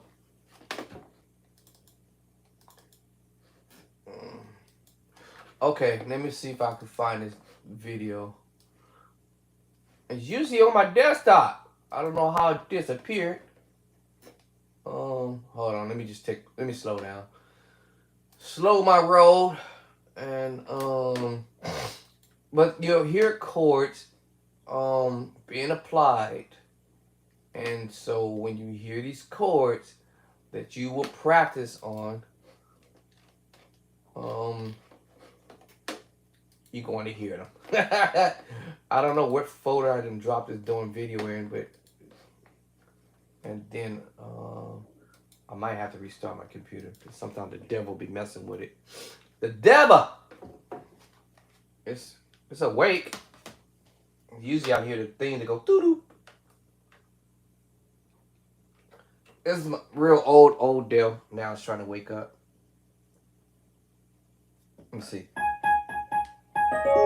My MIDI. I think it's trying to wake up now. Let me see. Wake up and smell the coffee.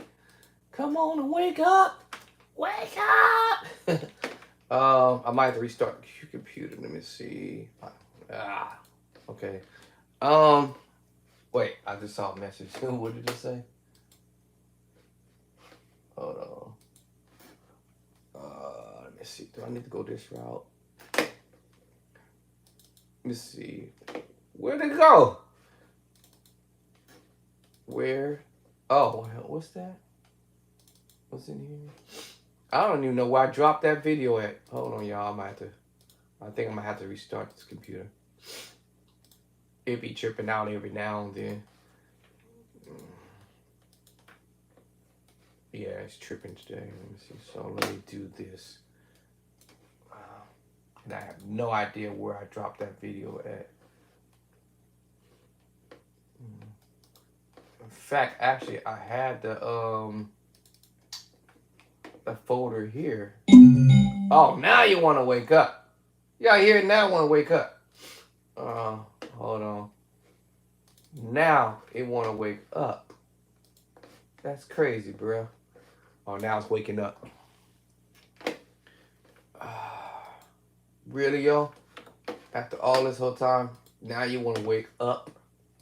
All right, so I think I done woke it up. Here it goes. All right, now let me find this dumb video again. I don't know why the video keeps disappearing. Right Alrighty. So let's listen for that chord. There, right. So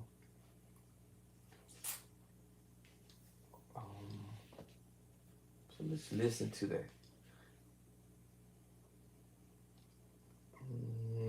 Okay, where you hiding at this time? Let's see, where's the folder at?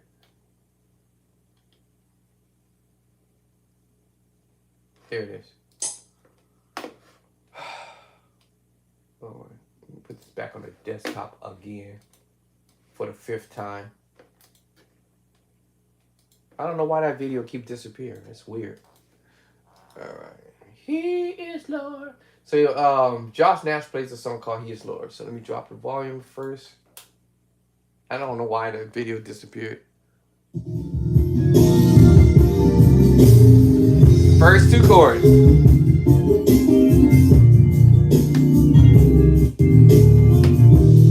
Very first 2 chords. Right there.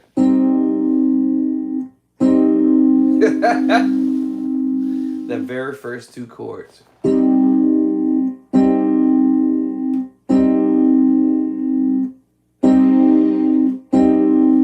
The C minor and the secret sauce chord. F7 sus4 move. Right? And you're going to hear chords that you stop and say, hey, wait a minute. And then after that, I don't know what other chord movement he did because he took his hands off the keyboard.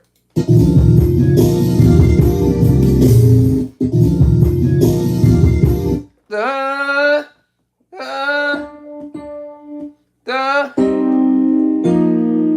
da. So my estimate guess is,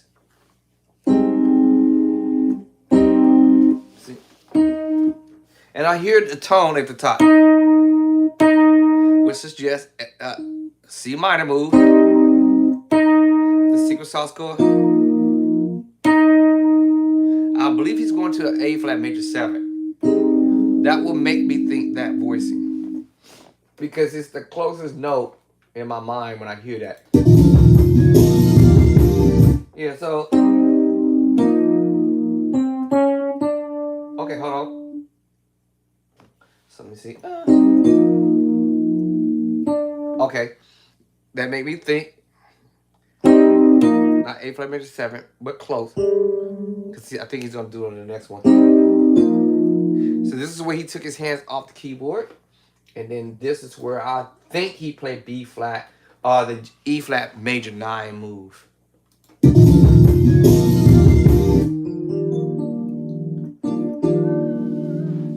Yeah, E flat add 6.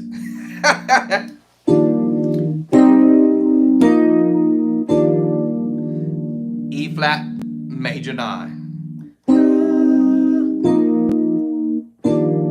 Now, because of the fact that he took his hands off the board, it causes him to play the E flat major 6. And I said other videos, I'm gonna repeat them again. A flat is related to C minor, to E flat. A flat related to C minor. A flat major 7, y'all.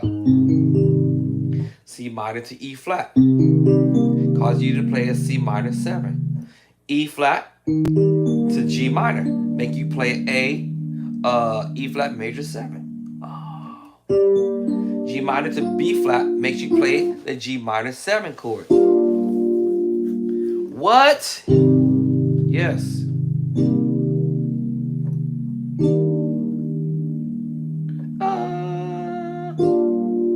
And then we'll start messing with the secret sauce chord.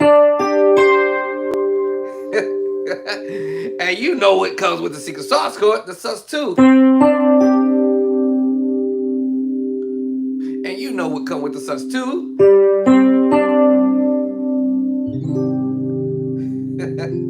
So we can have an A flat major 7 sharp 11. Then we can have, okay, hold on now. And then we could have a minor 9, F minor 9, 13. What? Because because of the F. And I can change the bass line, or we can go A flat with it. Why is that? Take a good spin look at my fingers and you're going to see A flat. And then you're going to see a combination between the C sus4 and the minor. C sus4 in the minor move. What? And then you're going to see the F sus2 and its secret sauce as well. Now, because I'm reaching out, I'm messing with what we call the perfect fifth. Play that with one hand. So now we have a 13, A flat 13. That doesn't do anything but just make me play the double up minor move, which I already have down here.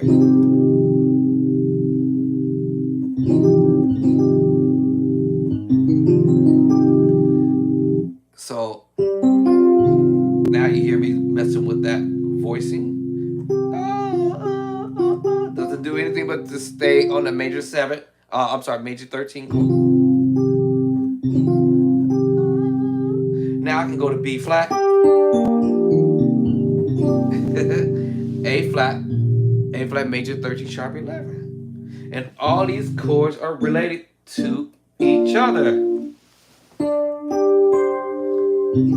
Now I have the secret sauce, this one, with the sus4. And then I can take it to the sus2. And still, now this takes me to an F minus 9, 13. And I'm just doing inversion. Same thing. But you can see how I can move these voicings around.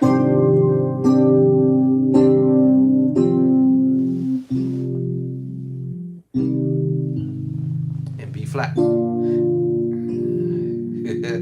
And also E flat.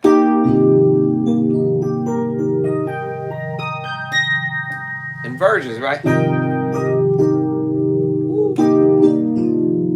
And I said B flat already. I think I said that already.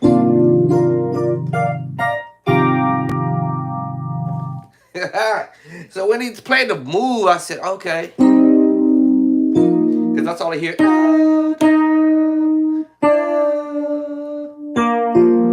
I want to say B flat 6.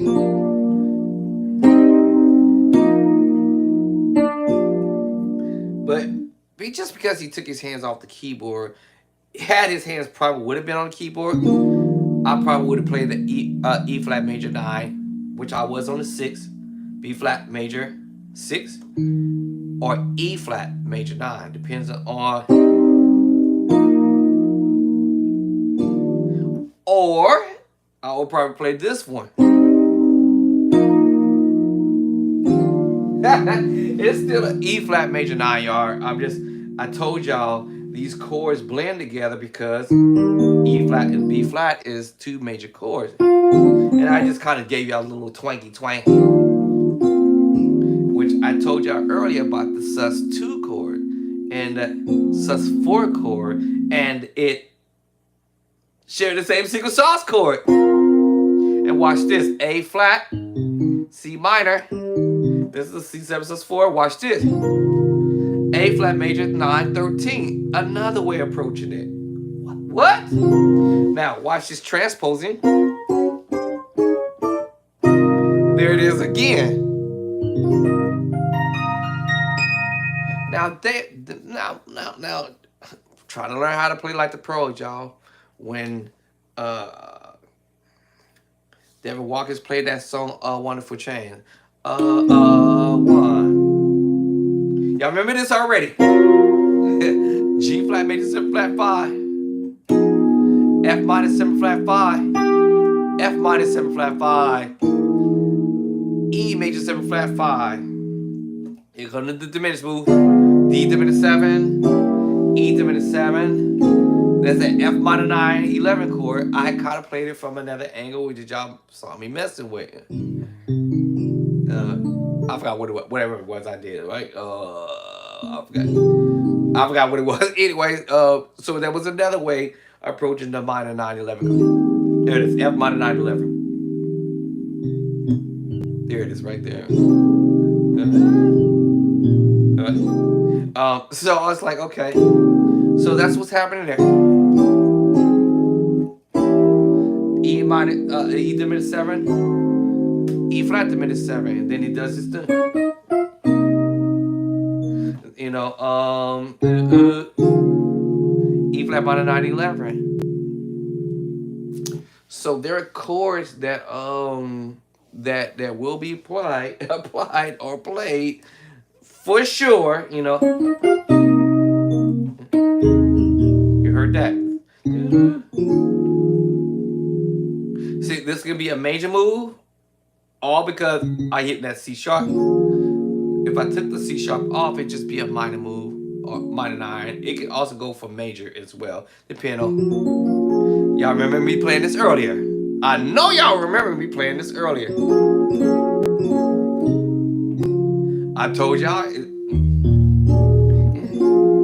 Yeah.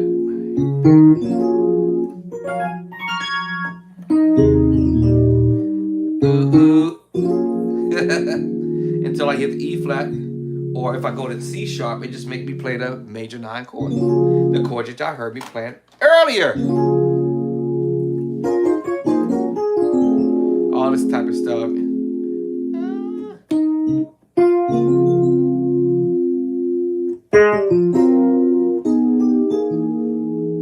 And so it's a whole lot of repeating of the major 7 flat 5, the minor 7 flat 5, right? The major 7, the major 9, the major 9, 13, the minor 9, and 11, all day. So if this is a C minor move, 7 sus4 chord, and if I was to play this voicing, I believe that that's what he would have played, is the E flat major 9, 9 13, because that was the twang. We gonna hear that somewhere else, this voicing too, or chord. I believe he was gonna do this move. This also could just be a G minor 7. Remember, I had just literally played this voicing, as I said earlier. As I just said earlier. Right there. And I'm just using 2 hands to play the move because it's B flat and G minor mixed together.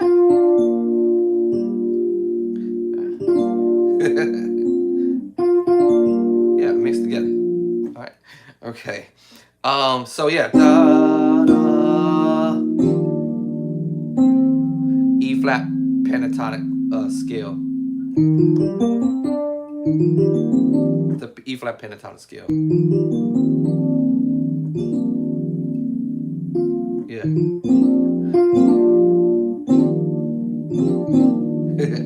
So da, da. I believe he was heading here because G minor 7 or B flat.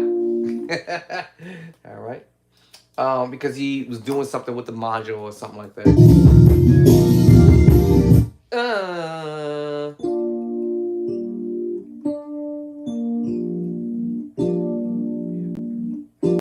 Here it is. G minor, B flat. Now, because I saw him doing that, my left hand is going to say, okay, let me improvise. And there's a B flat major 6 chord. Now, if I want to add the E to it, then that makes me go a major 9 chord because I want to be fancy with it. Because it sounds pretty. All right, now the next chord after that. All right, and this is what the pros do.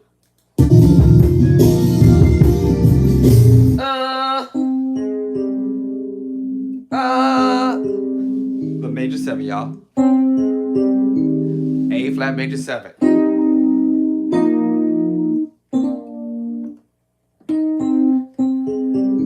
Because because I hear the notes move.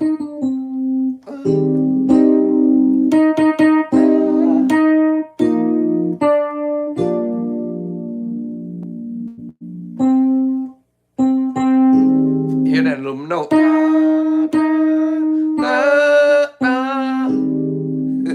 All right, so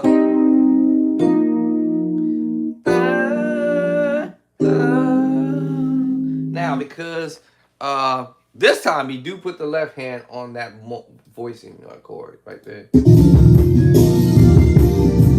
Oh no, he doesn't actually. He comes in after the fact. So now my brain is thinking.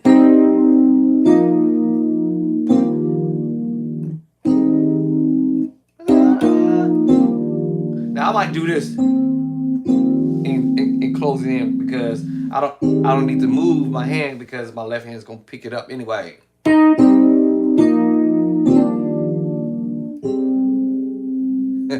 My left hand and right hand are gonna pick up the move.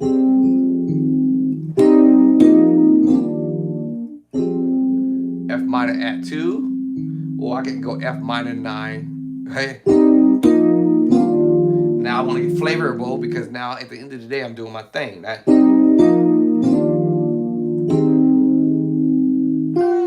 I know he's going to the minor move. Minor move.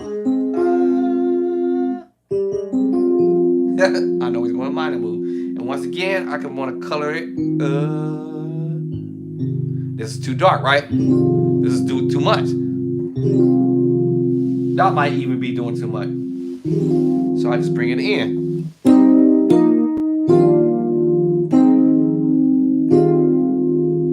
F minor 9. Okay, I'm cool with that. That was let me see, B flat. So he's doing the B flat. Let me see. Da-da-da. No, it's actually A flat. Yeah, A flat. So he's breaking up the major move.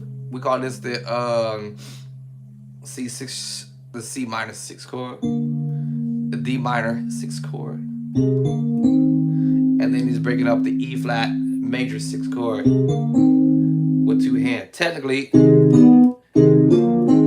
A flat, B flat. Remember I told y'all about these inversions. You never know how the keyboard might voice it with the left hand. He might swoop it with the right hand. And so I'm like, what? Technically, right? He could have did it that way. Ba-da-da. So I realized he's breaking it up.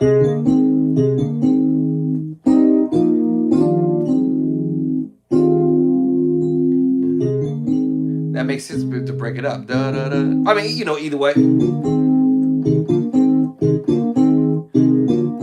But I kept listening to it. I'm like, he's breaking it up.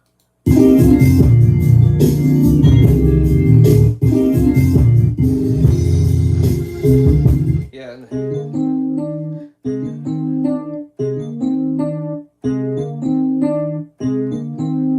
B flat. Then you go ahead and play the secular version of the B flat. Because I know he's going A flat, B flat, A flat, B flat.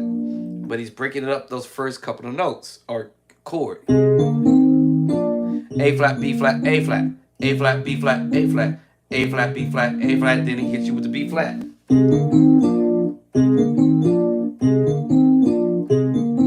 I am not a keyboard player, right? I'm not a keyboardist. If I spend 6 months on this and stay religiously to this, right? And as I told you, I haven't been on the organ for a couple of months now. I mean, steadily, because I haven't been to church this much. But then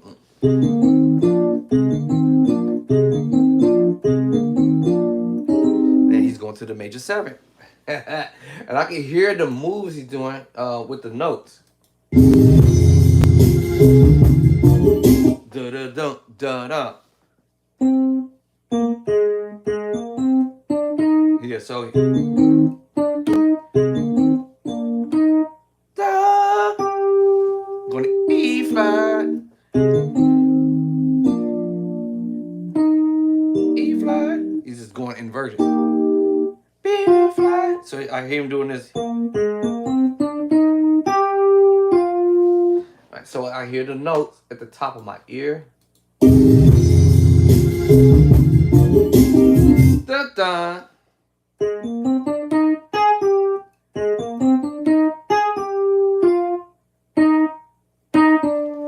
So the chord will be B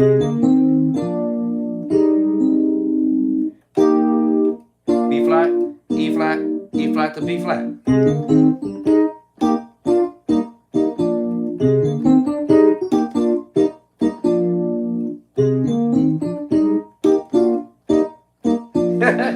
Because he slows it down. I'm slowing it down in my mind.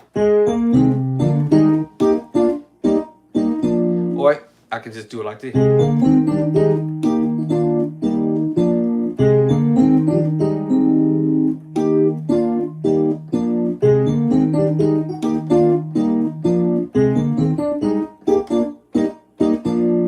That bump, butter, butter, bump, butter, or whatever. I think the second one, the first one, the last one to the second one was a better run. I think. Yeah,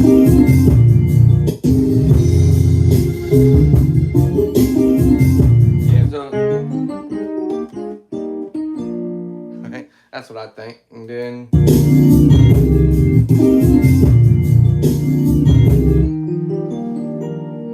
P. So he's really playing E flat major 9. All this is basic stuff.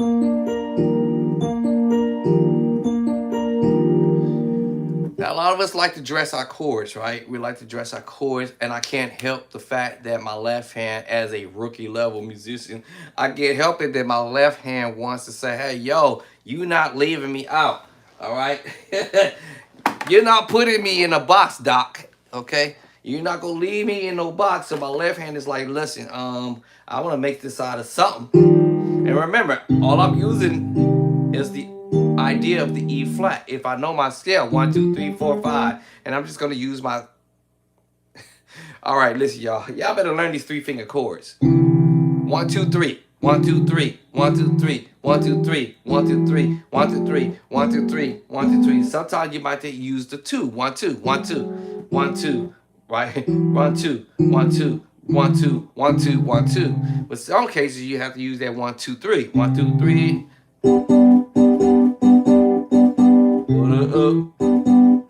Yeah, you might have to use that 3, right? 1 through 3 chord. I call it the 3 chord in the left hand. The 3-finger chord, I'm sorry. The 3-finger chord. That's my 3-finger chord. This is my 3-finger chord, right? You know what I'm saying? This is my 3-finger chord. Let me see. No. Let me see.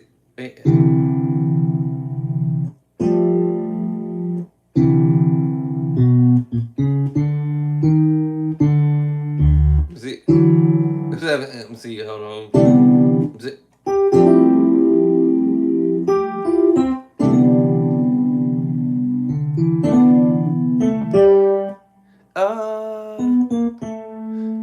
I think I'm going back. Oh, okay. Alright. And so yeah, you want to use that 3-finger chord, you know.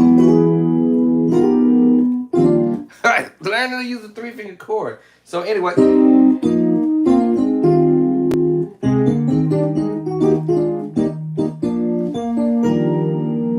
that's where he's at right there. E flat major 9. So G major chord. I think he's doing this. This is a G7 chord. Let me make sure. Now, remember I told you, excuse me, I can use the 3-finger chord, or the 1 and the 3, or I can use the 1, 2. What we call this the second. I might use the 3rd, but of course, knowing me, I want my 2 there. So this is the G7 chord. We heard this in You Saw the Best in Me. Up here. This can be voiced down here as well. Yeah, yeah, down here. Also, I heard this movement. Also, I believe it was Lifestyle of Worship that Elder Devin did too. G7. All right. Now, I'm gonna say this. Sometimes when musicians play together for years at church, what ends up happening is, as a whole, as a group, a band, they tend to gravitate to each other's chords and sharing. And so when a musician is sharing chords, the other cat will adopt that move and maybe tweak it slightly. All right. Anyway, so all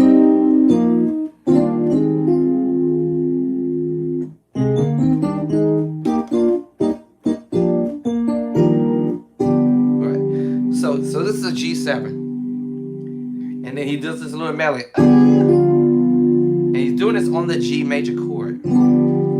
So you see this G major chord, G major, root position, first inversion, and you also see the tritone, and then he's carrying his D on the bottom, and basically a G7 chord, basically, because this is what you want. This is the 7, flat 7, and this is your 5. Bye bye. So it's kind of smooth, and I'm just using that note because it sounds pretty doing it.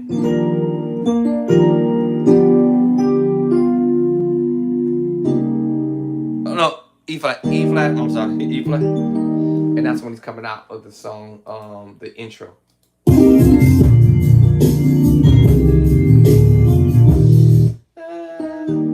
It's headed to E flat. And normally people would like to end the song, end their intro sometime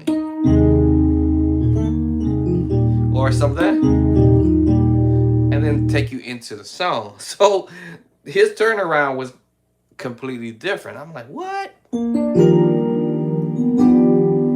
Now I might do this too. Major 9. I might even just do this move and still come down. Right? Now, I told y'all a few days ago I was not going to put this in my book, the major 9 sharp 11. Now that I thought about it, I'm throwing it in the song. E flat major 9, sharp 5. I did have 11 there somewhere. Let me see.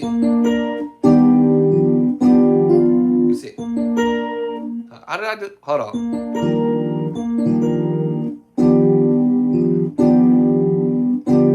I don't know how to do. Hold on.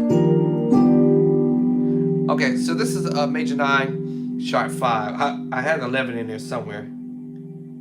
It was probably I did it by accident. I might have did it by accident. Who knows? There it is. That's where. There it is.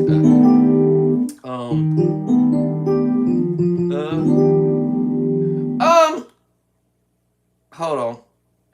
There it is. Sharp 5. Sharp 4. Hold on.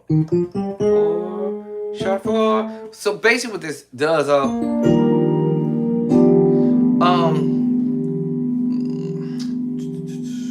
this ends up turning this into a whole nother thing here. Major 9 sharp, major 9 flat 5, sharp 5 as well, because you hear the tritone.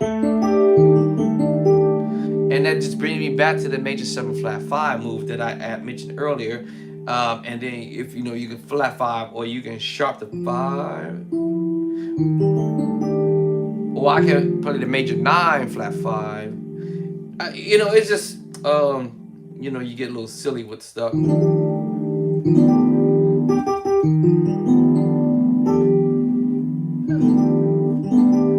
me see that. There it is. Oh, wait. Yeah, there it is. So, you can go to flat 5, sharp 5. It just depends on the color I don't know how I accidentally hit the. I don't know what I was doing, but I hit a sharp 11 at one point. But anyway, let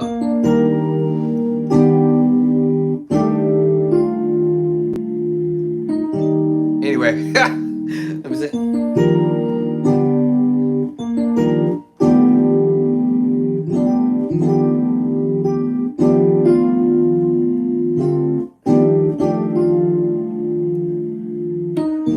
And we're going to E flat add 2. All right. So technically it was an E flat major 7 sharp 5, but then I added the E flat major 9 sharp 5. Then I got carried away and I hit the flat 5. Flat 5. Sharp 5. Right. So the sharp 5 is sharp 5, flat 5. And I'm just getting flavorable. I don't know why I thought I hit the. I ran out of fingers now, but I'm trying to figure out where I had that 11 at. Okay, anyway. Here, I can turn that G7 chord into an F6/9 sharp 11. Now I'm probably gonna forget everything I just played here. Yeah, here it is.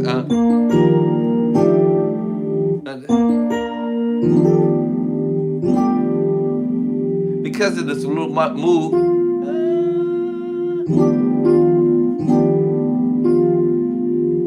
That's what I need to drop. That takes me to an F6/9 sharp 11. So, right there. F6/9 sharp 11. And come on out to E flat. E flat add 2. And normally, like I said, but he's gonna do a different turnaround right here.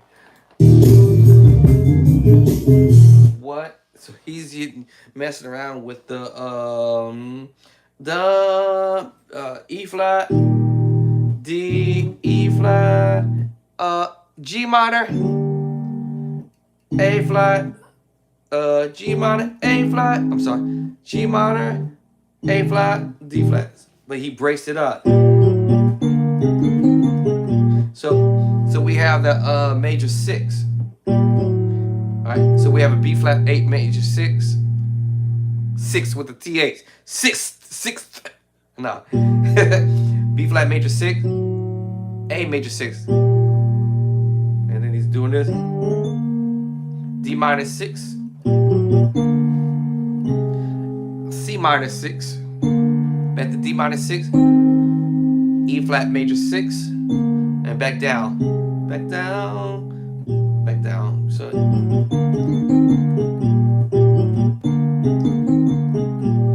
and basically, like I said, it's pretty much like you playing a major move, second inversion, second inversion, second inversion, second version of the minor move, first version of A flat, back up to the minor move, second version of A flat, back down, first inversion, E flat.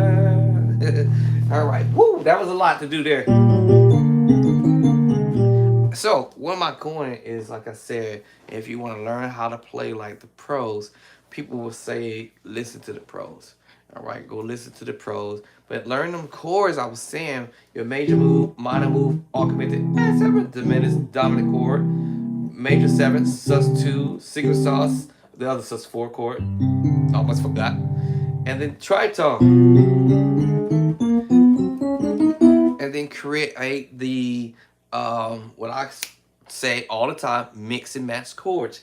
It's in the scale, not all of them, because you might have to borrow chords from another key to do your mix match. In this case, as I say, if I put my 1 and I go to my 5 chord, which is G, I have a C major 9 chord. That's the major 7. That's the 9 because of the scale said 7, 8, 9. Oh. Now want to add that D there, which is already up here.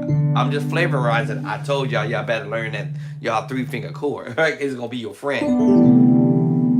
And now I have a C major 9/13 chord. Now I can be doing my little major third, B minor third, A perfect fourth, I'm sorry, G perfect fifth. Just from just doing it. And that's what the pros do, man. It's like, and then learn to do your inversions if you want to go up. Learn to do inversion. Now you already know you got the 1, the 2, the 3, and you got the 7. Or you could just simply double up your major 7 in the left hand. I mean, play the major 7 in your left hand and throw your 9 there if you want there. If you don't have to, because it's right here anyway. Using the second inversion and the root. Now, if I told you to play a D, it's the preaching chord in the key of D. Can I get a witness? And we call that a D13 sus chord. Can I get a witness?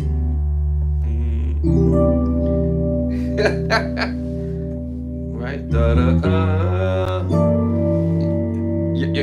You see what I'm saying?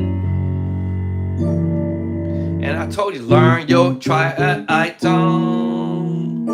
And I'm playing the secret sauce chord again.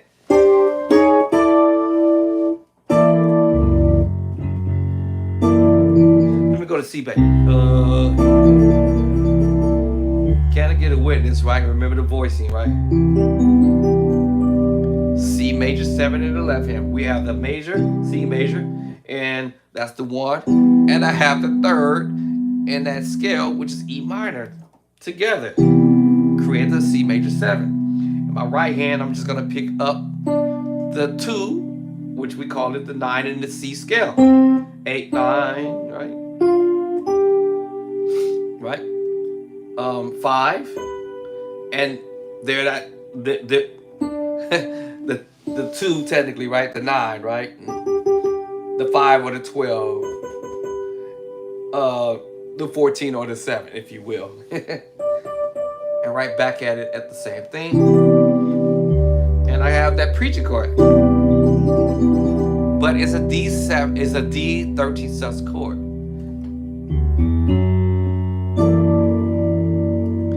We have the E tritone with the secret sauce. What's the secret sauce? Just look at it. Put the D back down here. What is it? A D sus 2. Put the A at the bottom. It's an A sus 4. I'm just repeating the same thing as I did here.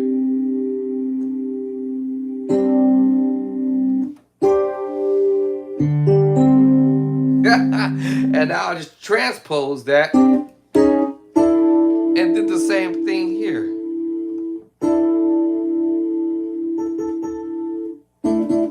A sus 4. And you know they both share the same secret sauce. I might, and when I see in the key of A, I might call it the 5-1-4 chord because of the scale. 1, 2, 3, 4, 5, 5, 1, 4. And if I was in D, I would take the 1, and I would have called this the 2, the 5, 1.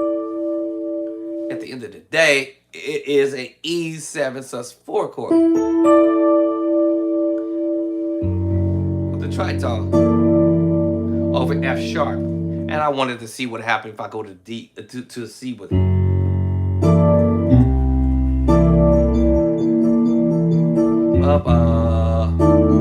Yeah, I just wanted to see what happened. All right, so that's what the pros do. The shorten that up, all you're doing is inversion. Let me try the first inversion. And then I have my G major chord here again.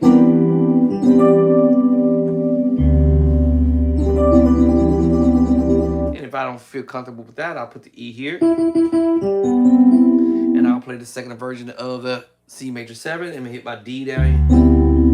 And it's a D13 sus chord. And put my G major chord at the top. and, you know, be flavorful with it. You know, we have fun doing this. You know,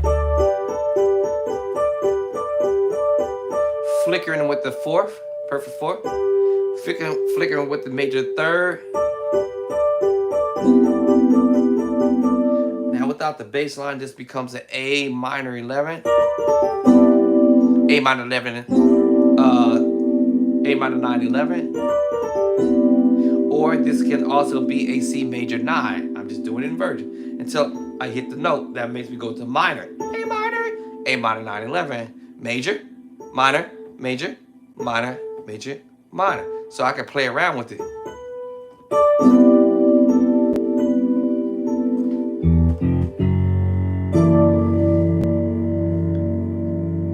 Transposing. I'm sorry. Transposing. Back up. Back down. And all I'm gonna do is transpose it the same exact chord. Ba ba ba ba. D diminished group.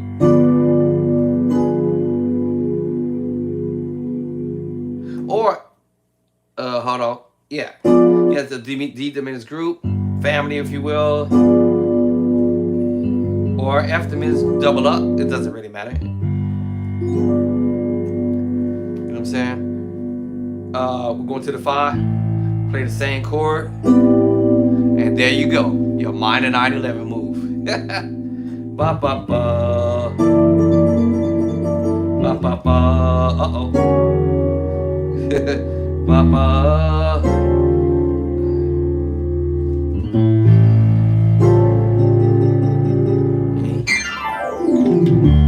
And God said, let it be light. I'm sorry, I was gonna start from the top again. I forgot this chord, my bad. The minor move. Minor 6, generally your tritone. Right? Still a minor move, right, y'all? D minor 6, I'm just, you know, doubling up, playing the same chord. Then to my diminished off. My bad, I played that earlier, that was too early. So this is G sharp, diminished 7. Now we're going to the minor 9/11 on the 5.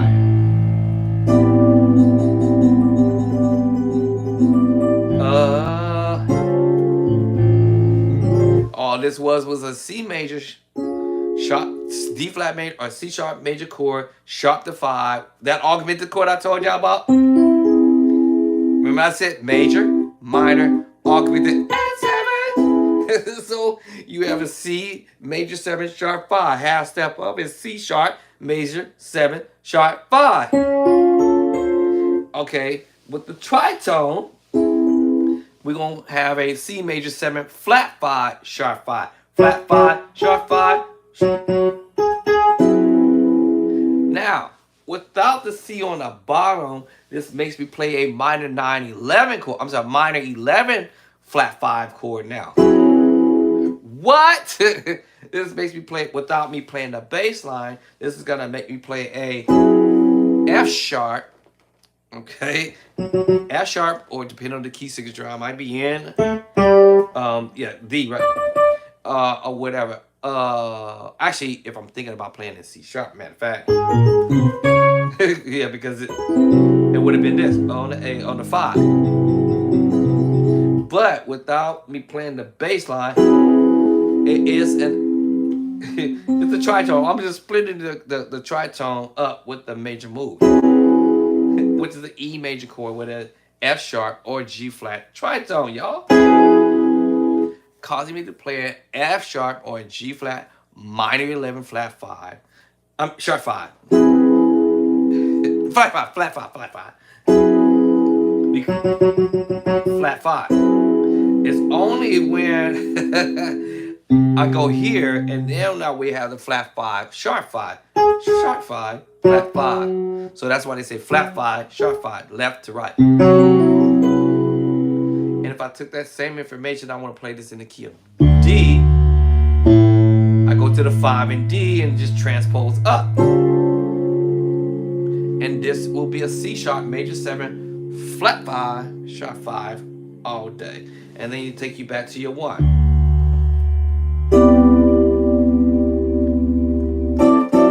And guess what chord we just snapped off of? That's right.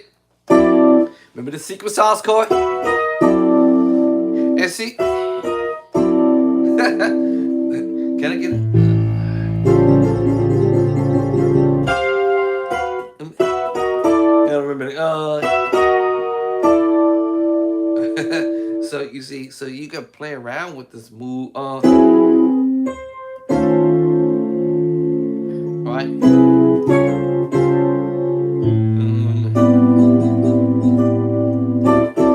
then when I snapped off, we're going back to the 1, which is the F sharp or G flat. Well, I guess if we're in D, we gotta call it for what it is. There's no flats there. Right, F sharp minor 7 flat 5 with the 13. And remember, I explained that earlier. With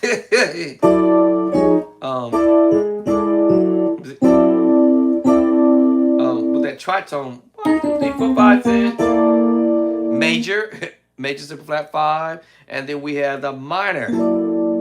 Right, so it can switch over to a minor move and also to a major move. Just by these 2 notes. Major 7 flat 5 and to a minor 7 flat 5. 13 flat to 13 as well.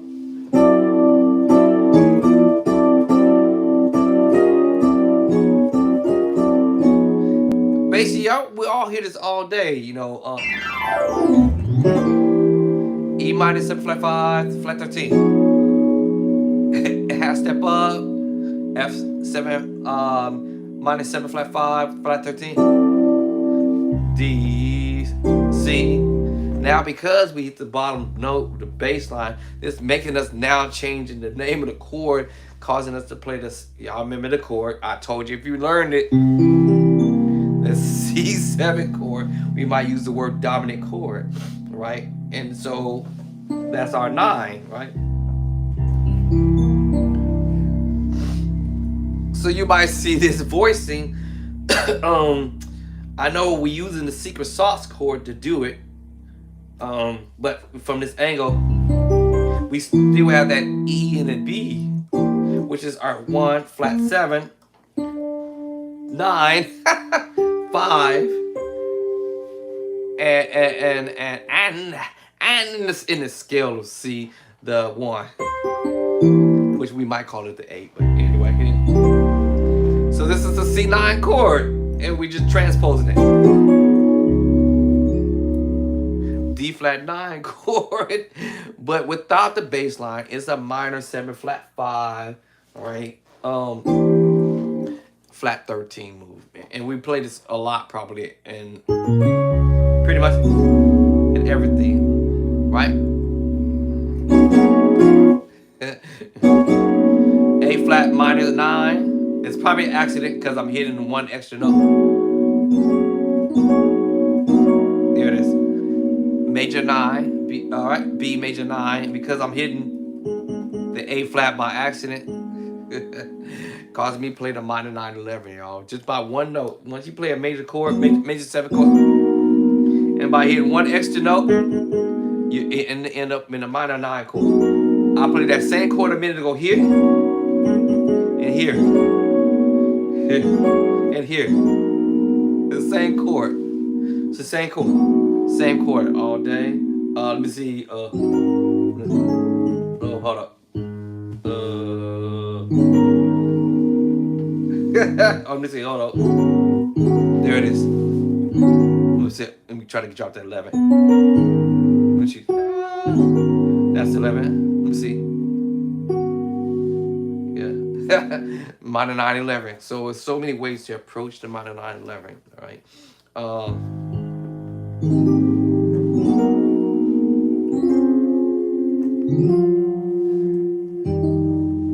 All right, so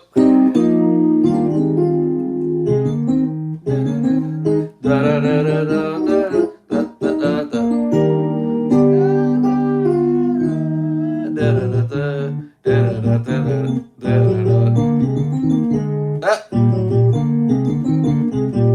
is not easy stuff, though. It's not that easy, but it's not really hard either. And then he does this crazy move. Yeah. Perfect. He's doing octaves.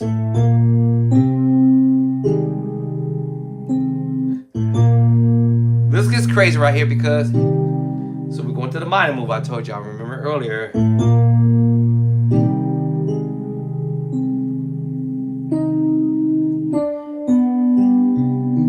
What? His minor move. Now he could go to the minor 7 move too as well if he wanted to.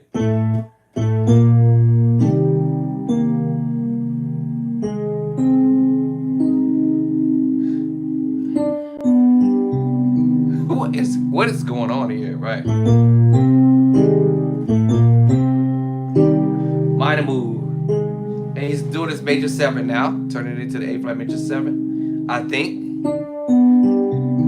And he hit you with the C minor major 9. I actually have played this chord a minute ago, sort of, okay?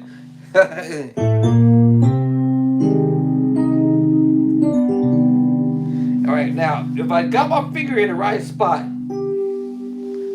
then he starts moving the voicing.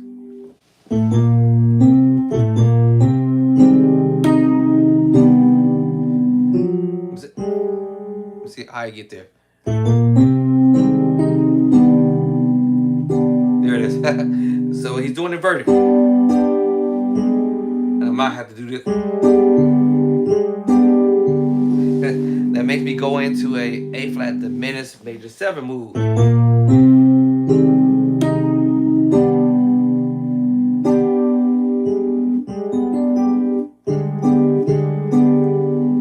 And he does this so quick you almost you can't catch it.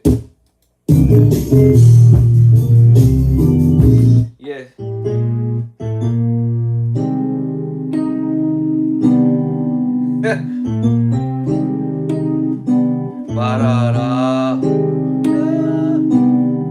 I'm like, what? Now I might not be playing all of the chords exactly, but I'm like, what?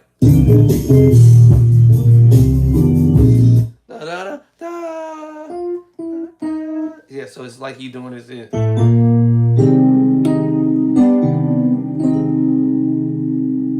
Then the other move.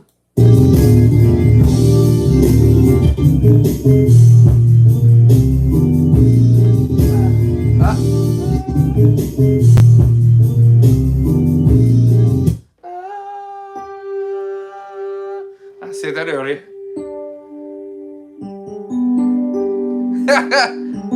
So I think he's doing something crazy like that.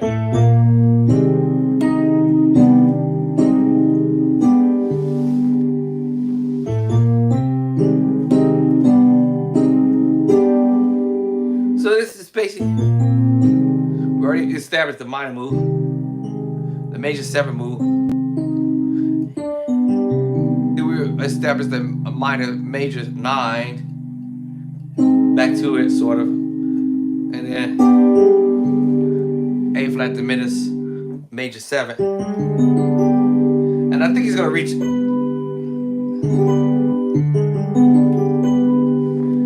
It's crazy how you did that. Now I can go to the MIDI and look that up. Yeah, guess what?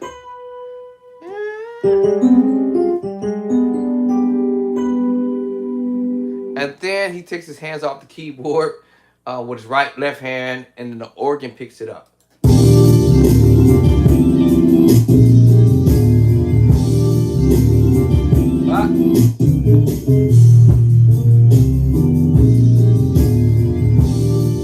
see, because he took his hands off, and the organ player picks it up. The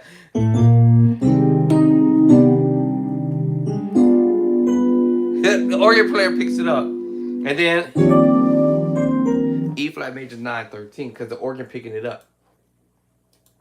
I don't know, he's doing something with the modules or something.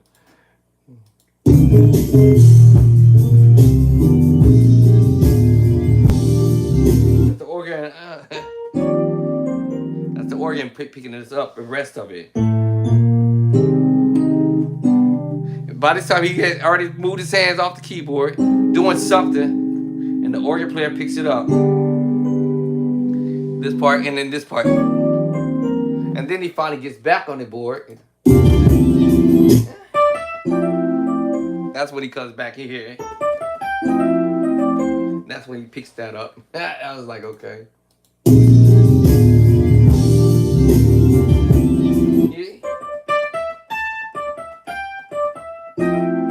That's what you hear. That's when he picks it up. And all he's doing there.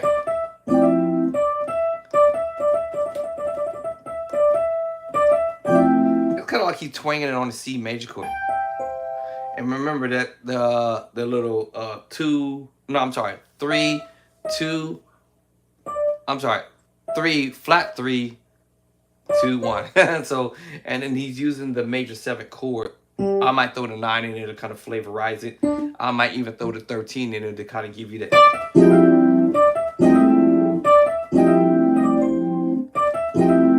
Or maybe not. Actually, I might not do it. Major 9.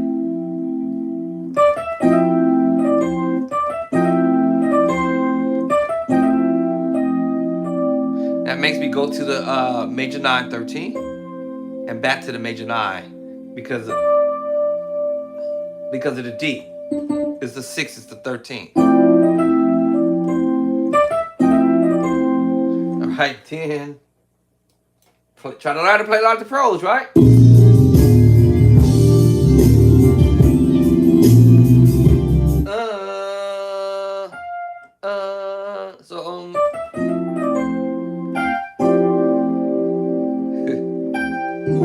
That's where we headed to the next move. All right.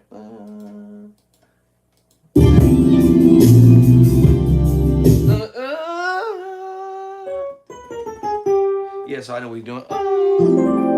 So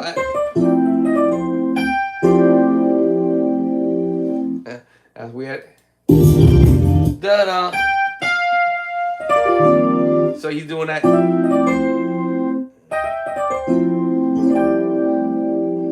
That F major 9, 13. At E flat major 9, 13. You just transpose it.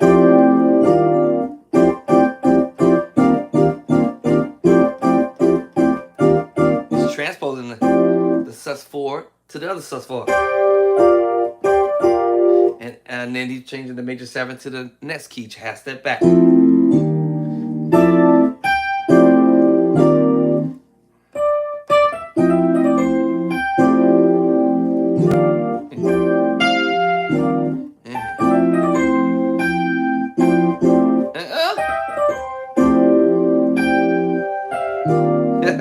All right, that's correct. That's dope, y'all.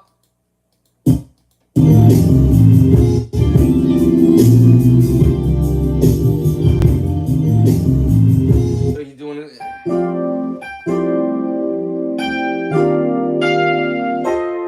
All right, now we're going to 6-9, E flat 6-9, sharp 11.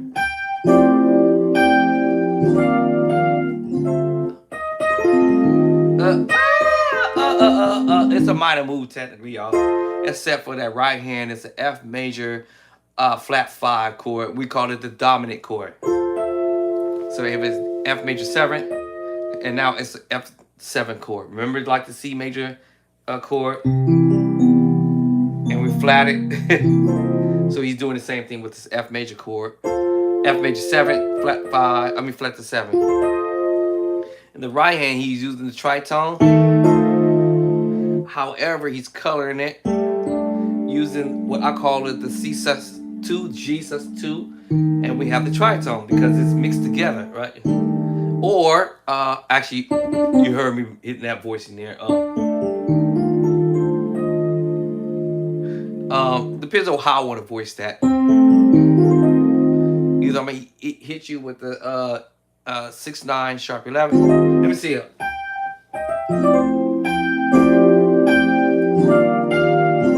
Yeah. So I'm gonna hit you with the E flat 6-9 sharp 11. interesting. All right. If my thumb hits it by accident, it's really just me playing a E flat major 13 sharp 11. That's what I was about to get at earlier. I wasn't going to put this in the book, but now that I played it, I'm gonna do it again. My hand. It sounds cool. I'm just adding color to the song. So it's E flat 13 sharp 11. Now, like I said, as long as I take the D off, then we have the 6/9, E flat 6/9 sharp 11.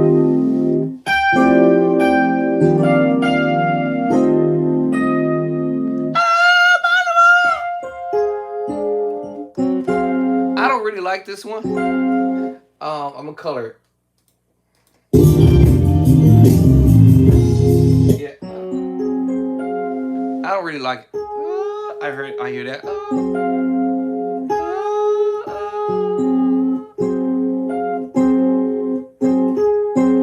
I don't really like that. It's the tritone, so I'm gonna color it.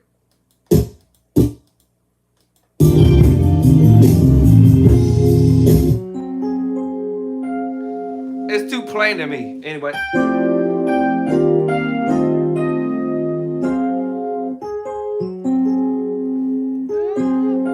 I don't like it. So, what I'm going to do is colorize it. See, hold on.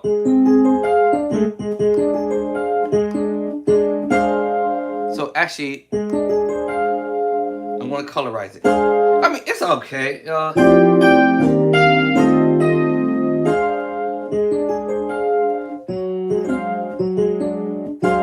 Okay, so now I'm going to colorize it.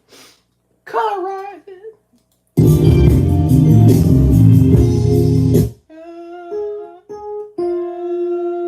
So I'm going to colorize it. Watch this.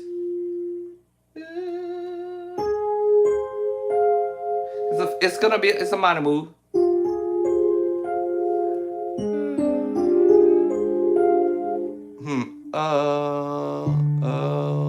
Let me drop the, what you call it for a second.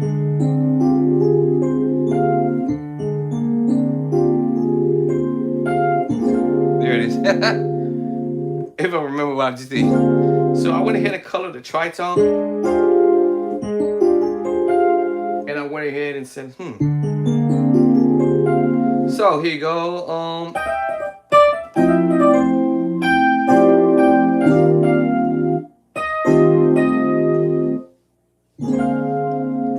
I'm not gonna do that. Or like I said, but I'm just. Alright, so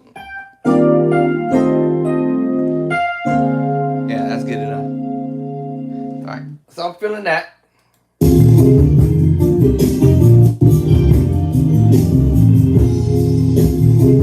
Da da da. Repeat what he did sort of earlier. So you repeated that from earlier. Some of it. Let's see how much of it.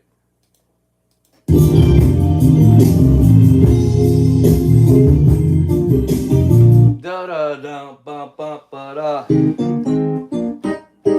So he didn't go all the way up like earlier. So and it's funny because I could do that with one hand, but he's repeating the same kind of scenario. All right. What did I say?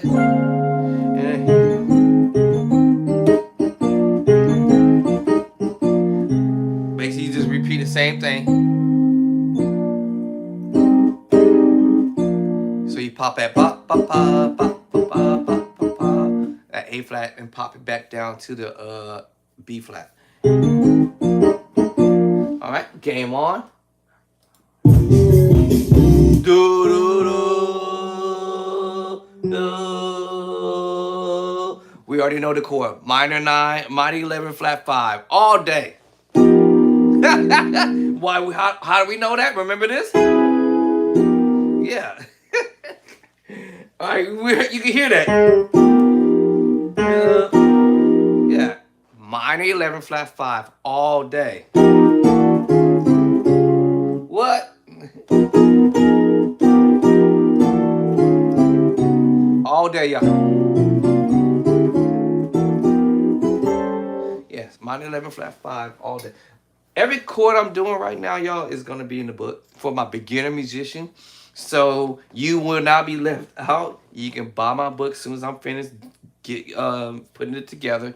To learn all these chords, I literally play. I mean, literally play. I mean, literally. I'm transposing. This is a lot of work. It's not going to, it's a lot of work.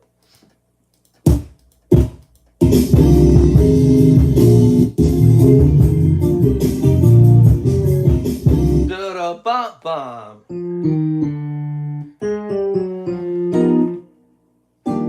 And we went back to the the major 9 chord, 11 flat 5, major 9, and then he goes, A flat. Remember that move he did?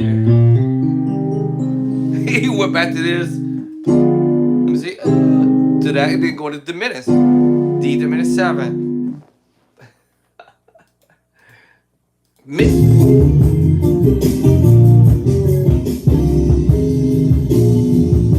Yeah, so all he did was took the E flat major 7. Remember, learn your inversions, root position, right? First inversion, right? Wait, E flat. I was like, what key I'm doing this in D?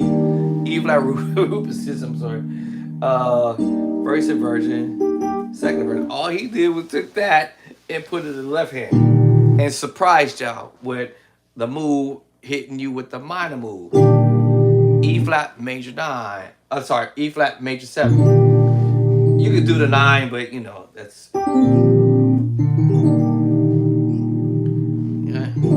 Yeah, you can do the E flat major 9, but E flat major 7. And then,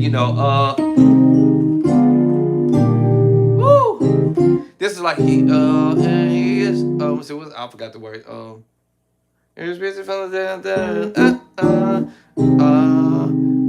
he has, I forgot what the words he was doing right here. Alright, so while he's doing that voicing, it goes to a B flat major 6, and back to E. I'm sorry, E flat major 9. They take you to the B flat 6 9, a major 9. I'm sorry, or a major 6 actually. Let me see. Hold up. Yeah, B flat major 6. Back to the E flat major 7. Then G minor move sort of.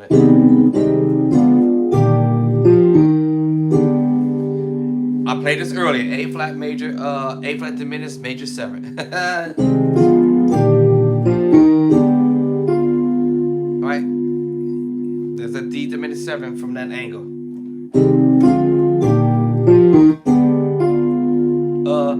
Now he's gonna play this crazy move here. And remember, I did this earlier when I was messing around with that first chord in the beginning when he first started this video.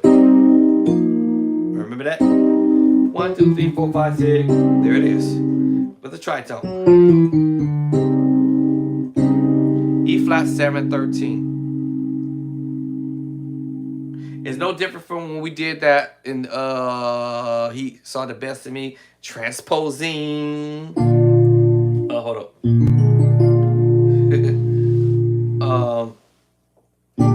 There it is.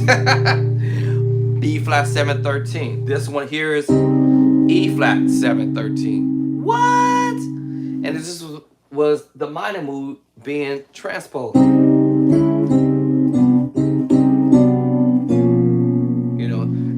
The move. Yeah, so it was just being, the minor move was being transposed. The minor move, right? And if you know your root position, first inversion, second inversion. And that's what was going on. And I'm just playing a portion of it from this angle. And the tritone and the bottom is no different from me doing this voicing here. It's the same thing. Same thing as me playing the minor move, doing an inversion. It's the same thing.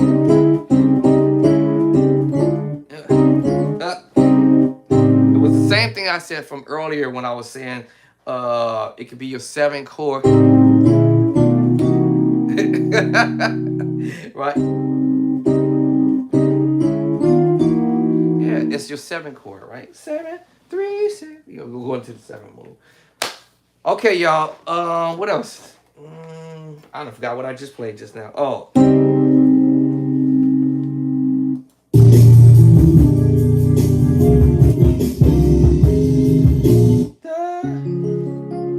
D flat. All right. You know, it's in E flat, so yeah. And you gotta pretty much know that we're going to a diminished move. E diminished, you know. Major, diminished. We either could play the minor 9/11 move or the major 7 move. A major move, I'm sorry. So, you know,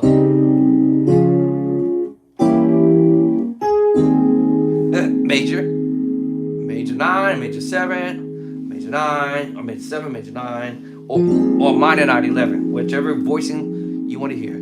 So, with that being said,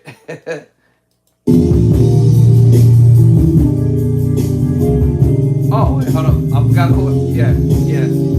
Stop.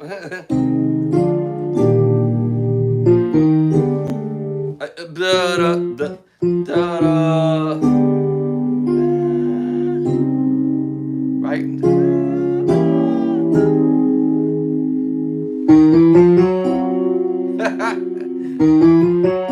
Now he can play the minor move, F minor, E minor, and y'all know we're going to the major 7 flat 5 again. But I hear this little cluster move, and then that's what I think I hear, and I think he's doing it like that.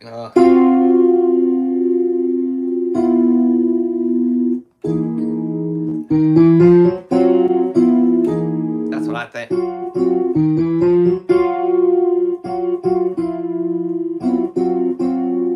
That's what I think he might be doing. I try to do that. I try to do that one. He could be doing.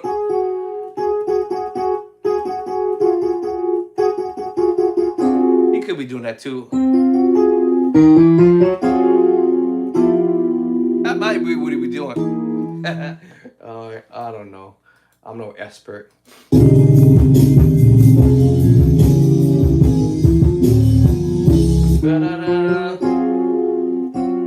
I think it's this one. Got to be that one because it's more standing up. I think. That's just my guess. But anyway, every chord, as far as chord is concerned, they're all of the basic moves that I explained already in my little formula that I use as well. Because some of these songs, you know, when you go in and say, well, we're in E flat, you know, and then we go into the 5 and all that kind of. These guys are breaking rules. I mean, breaking rules for sure. I promise you that. So it's kind of like, you know, how you, if you're trying to explain to go to the 5, go to the 2, go to the 1, we doing this and that. These guys are breaking rules when it comes down to some of these songs that they're doing chord wise, actually.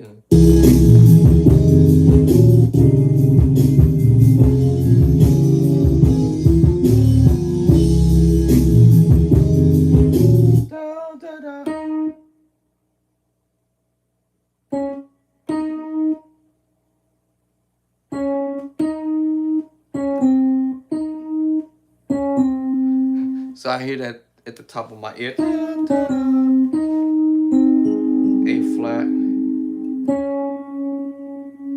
A flat major 7, third inverted. No, I'm sorry, hold up. There it is. All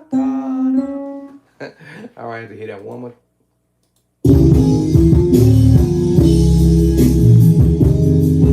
Yeah, that's what I thought. Okay, so.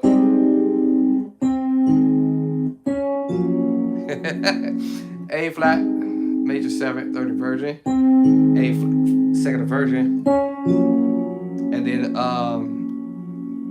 G flat major 7, third inversion.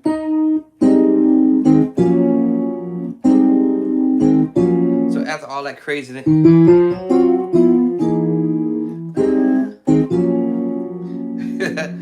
now I am not sure what he's doing with his left hand. I can make that up too.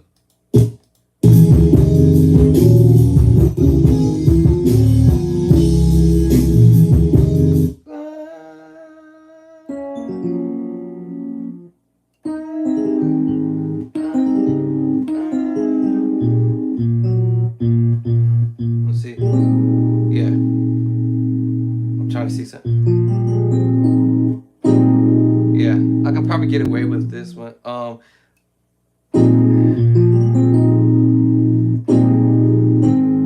What's that? Hold on. There it is right here. It's the preacher chord in B flat. Can I get away?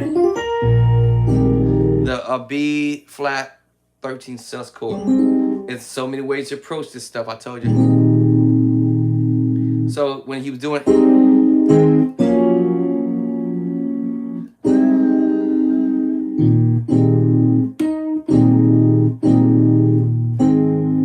I forgot what I was doing. Hold on.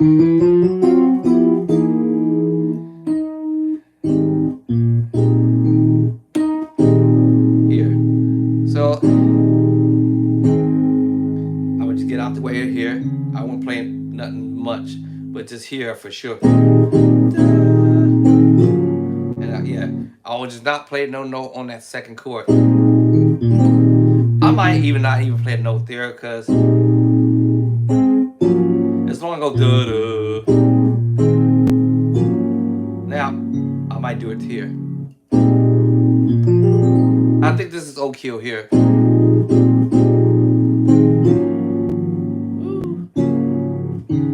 Or I might put a sus move here. I can get away with this. Get out the way.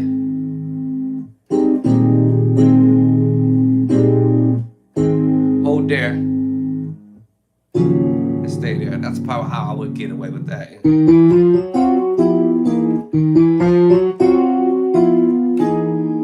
And then, yeah, so I have to get away on one of the notes. Or, because basically all I'm doing, playing the 13 sus, B flat 13 sus, and playing the A flat 13 sus as well.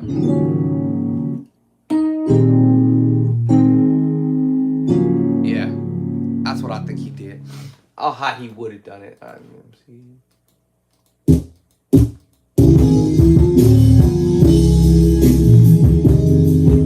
Yeah, I hear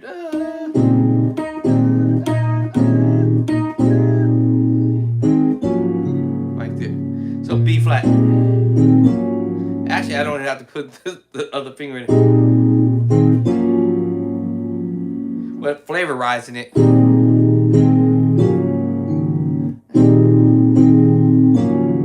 Flavorizing it so it sounds pretty. And then this crazy move he does.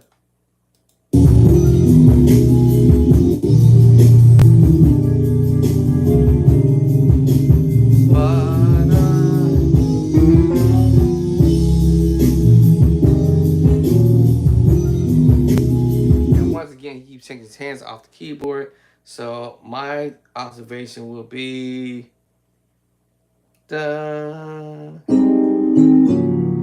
keep taking his left hand off. So I'm thinking see, and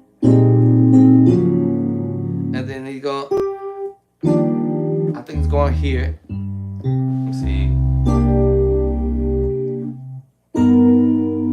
this gets tricky. See, that's what I would have did.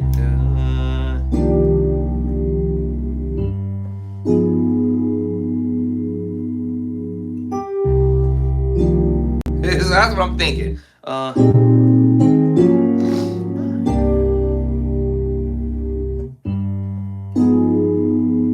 So basically, this is really just saying I'm playing the C minor 9 move, but chord wise major 9.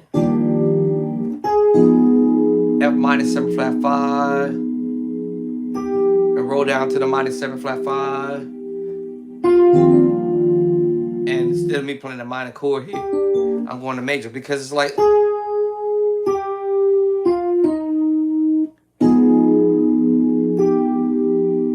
I'm just like. So I'm thinking.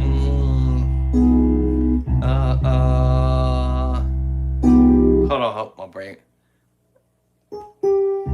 I think I'm probably go.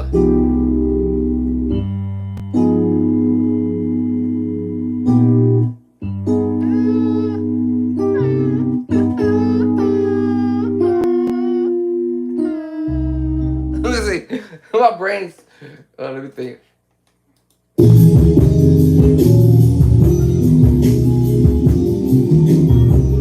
Okay.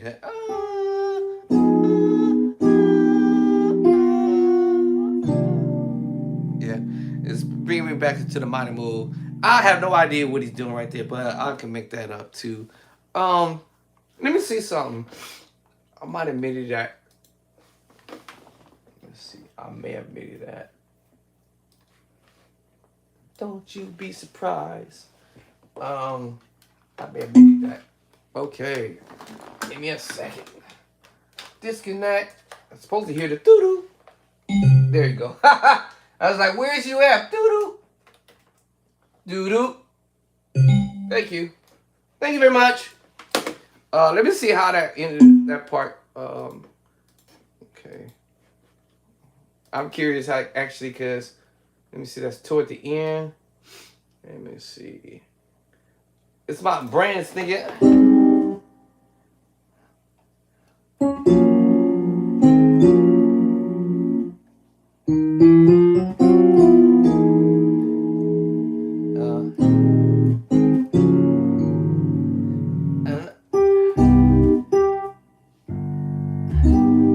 Is it going to G?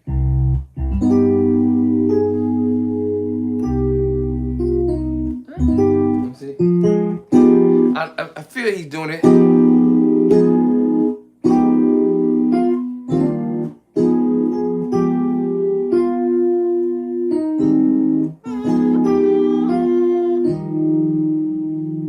And then I got lost at that. Let me see. Hold on. Let me see what it said. Let me see.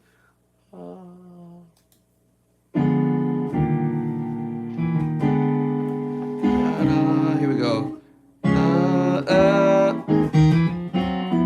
I was right.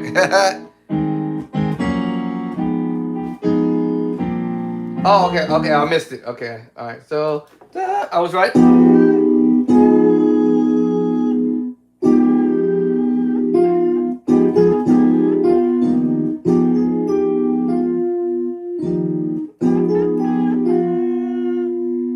I thought.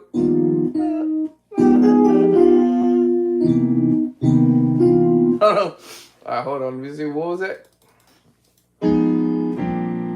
Oh, done. Okay, hold on. I almost had it.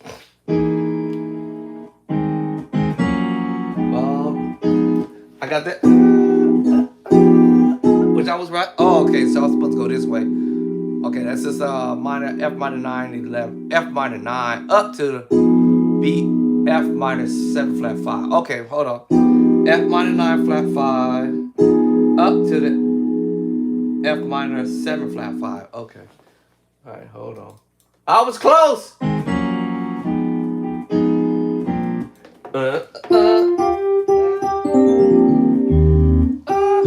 Okay, he's going back to the major 9. All right, I was close. Dun. Da-da.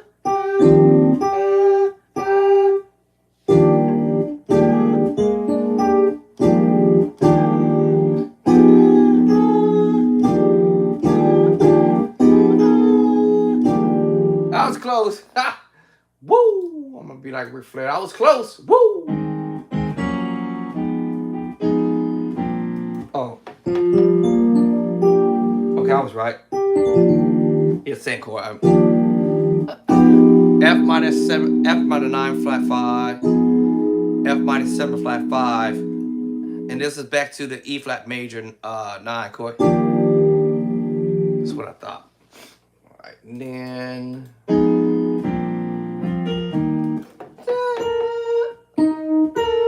So what? Oh, okay, he's doing this. Okay. Let me see how he's doing his finger. Okay.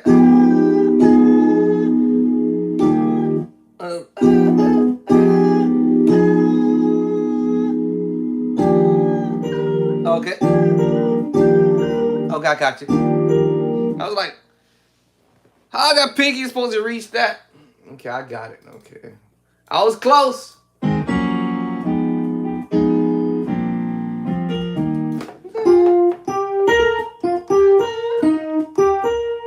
me see how I pull that off.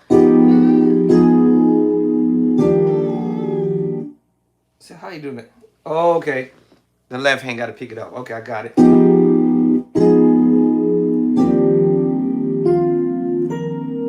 Got it. So he's doing something similar to Devin. Devin Walker did that song.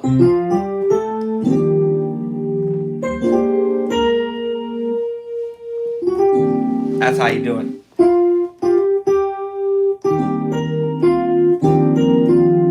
Okay. Let me see.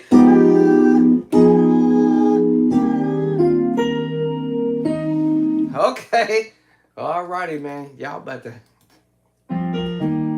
Yeah.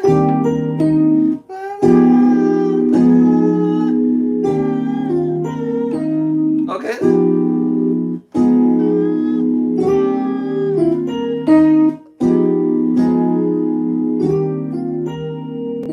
All right. Thanks a lot, Josh Nash. Thank you, sir. Thank you. Thank you, Josh. Thank you. Appreciate that, brother. I was trying to figure out. Wait.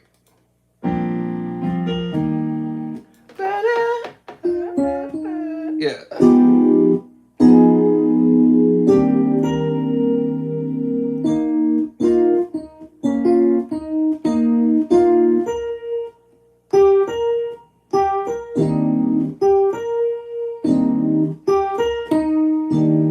Okay.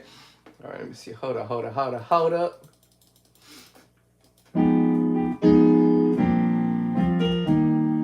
All right, yeah. Okay. So,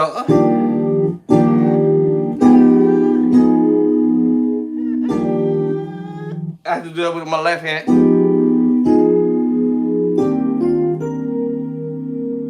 E flat. Okay, so E flat. Basically, just going to E flat. Oh, that's simple. Okay.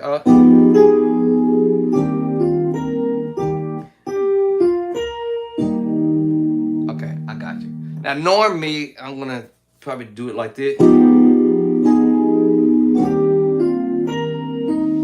so I can hold that melody line or that chord down.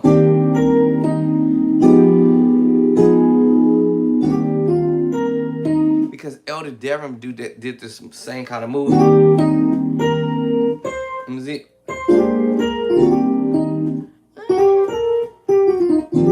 Same kind of movement. Elder Devin did the same thing. I told y'all when musicians play together, they play some of the same stuff. All right. But he just, kind of slower. Okay. All right. Now, I should be able to pick up the rest.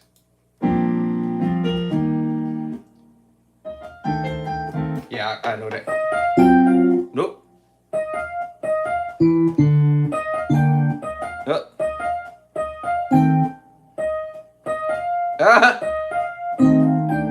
Let me see. Hold on. This without me looking at that MIDI. Let's go back to the song.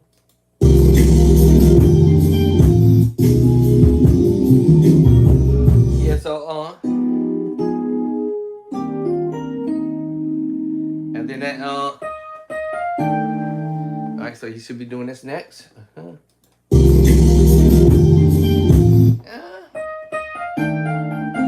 So you just move the thumb.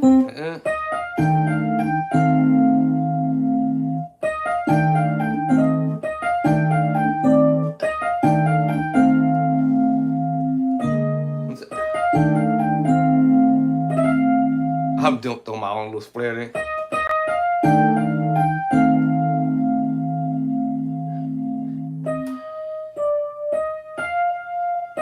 Okay, so let me see. The next move is. Da-da-da.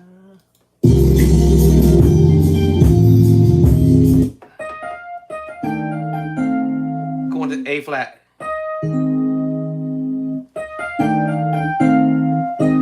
A flat.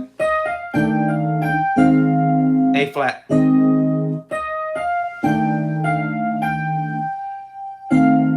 A flat. And then.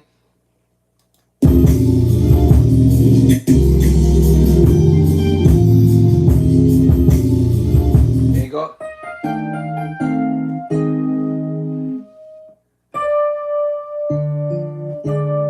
Tritone.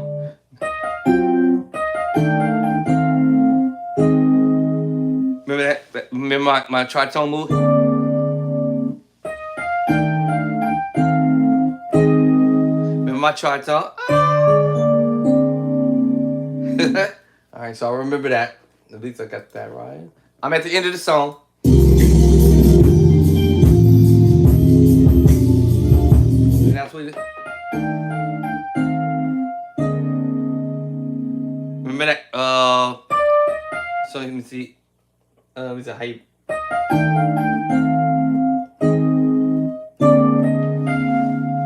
This and then he ends it pretty dope with the tritone with the secret sauce. I told y'all earlier.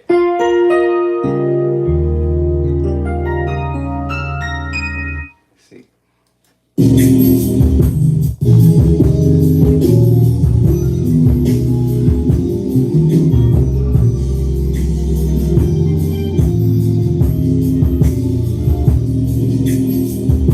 There you go. E flat, A flat, E flat, A flat, A flat. I'm sorry, A flat, E flat. That's kind of petty at the end, but anyway.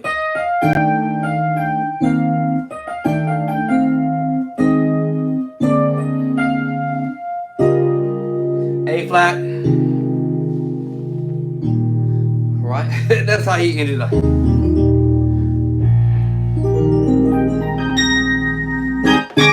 Okay, y'all, this is your Bo Andre. I'm going to sign up off here. Catch y'all later. Thank you for coming by. Coming by to hang out with your Bo up in here. The more we keep practicing on the keys, you start realizing that some of this stuff, or if not all of this stuff, is all basic theory. And basic chords, but the tritones, the major move. I had a list. Where's my little grocery list? And major, minor, augmented, major flat sharp 5, diminished, dominant chord, which is the C7 chord. I call it dominant chord. Major 7th chord, sus2, sus4, the secret sauce chord, the D7. I call it the 7th. I call it the 7 sus4 chord. Well, I call it the secret sauce chord. That's number 10. And then last but least is the tritone. I'm not saying all 7 of these ideas is all that is within the music.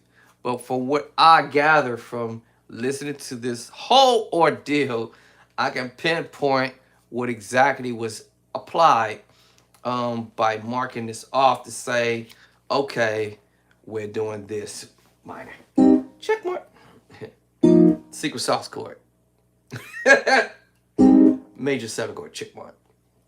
All right. I already mentioned the major, right? And then I'll go through this little process. Tritone. All right, and then along the way, yes, there were mixed max chords along the way. I won't say there was a gang of them, but I would just say that's where I wrote here. We're gonna play some mixed match moves, which means you either can play a major minor, or you can play major major, 2 different keys, right? 2 different chords. Uh-huh. 2 different chords. Yeah, that part. All right. And so then that's the reason why I wrote that, because I'm like, okay.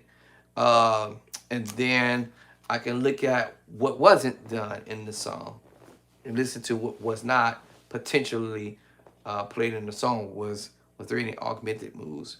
Was that a 7 sharp 5 movement in there, right? Did we play a dominant chord along the way? And then I can check mark to say, because you listen to stuff and you'll be able to say, hold on, man. This is what I'm hearing. We can go to another tune. Actually, I need to get up off this thing. I need to get up off of this thing because this starts to get real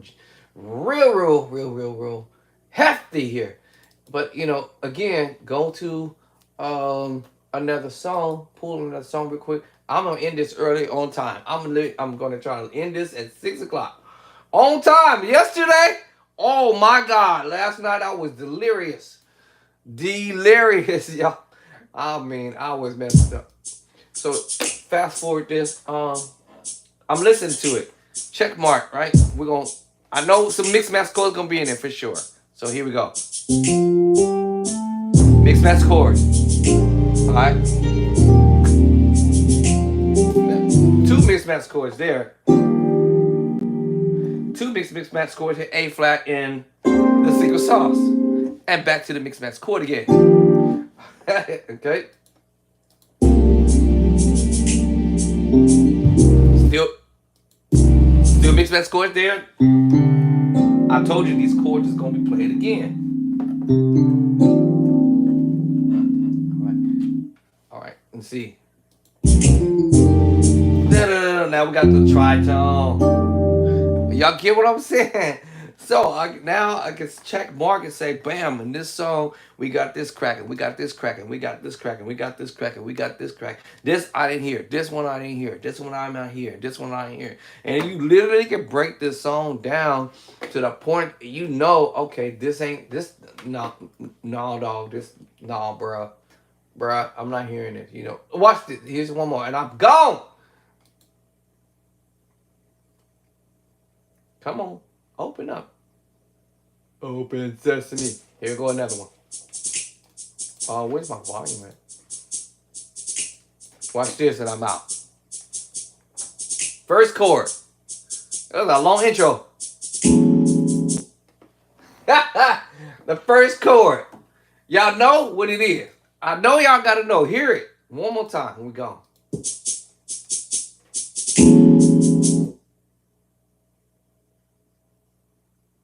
Two major chords. E and A.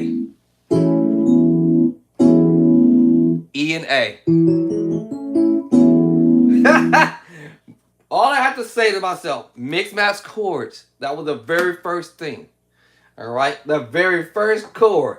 And technically, it was a scale. Technically, it's an E scale. We just omitted the 7.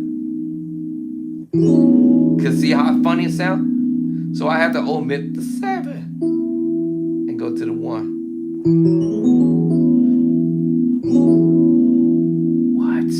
Yeah, that was the very first chord. All right, y'all. This is your boy Andre. Thank you for coming by, hanging out with me. All right, and this is how we break it down.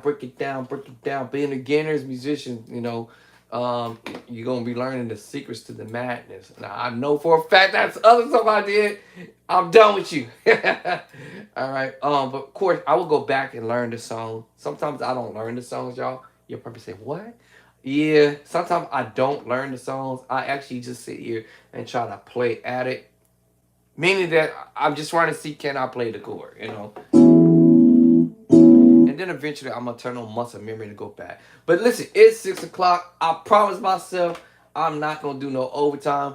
Y'all ain't going to catch me doing this again. But yesterday when I did that overtime, hanging out with y'all, man, I ain't going to lie, y'all.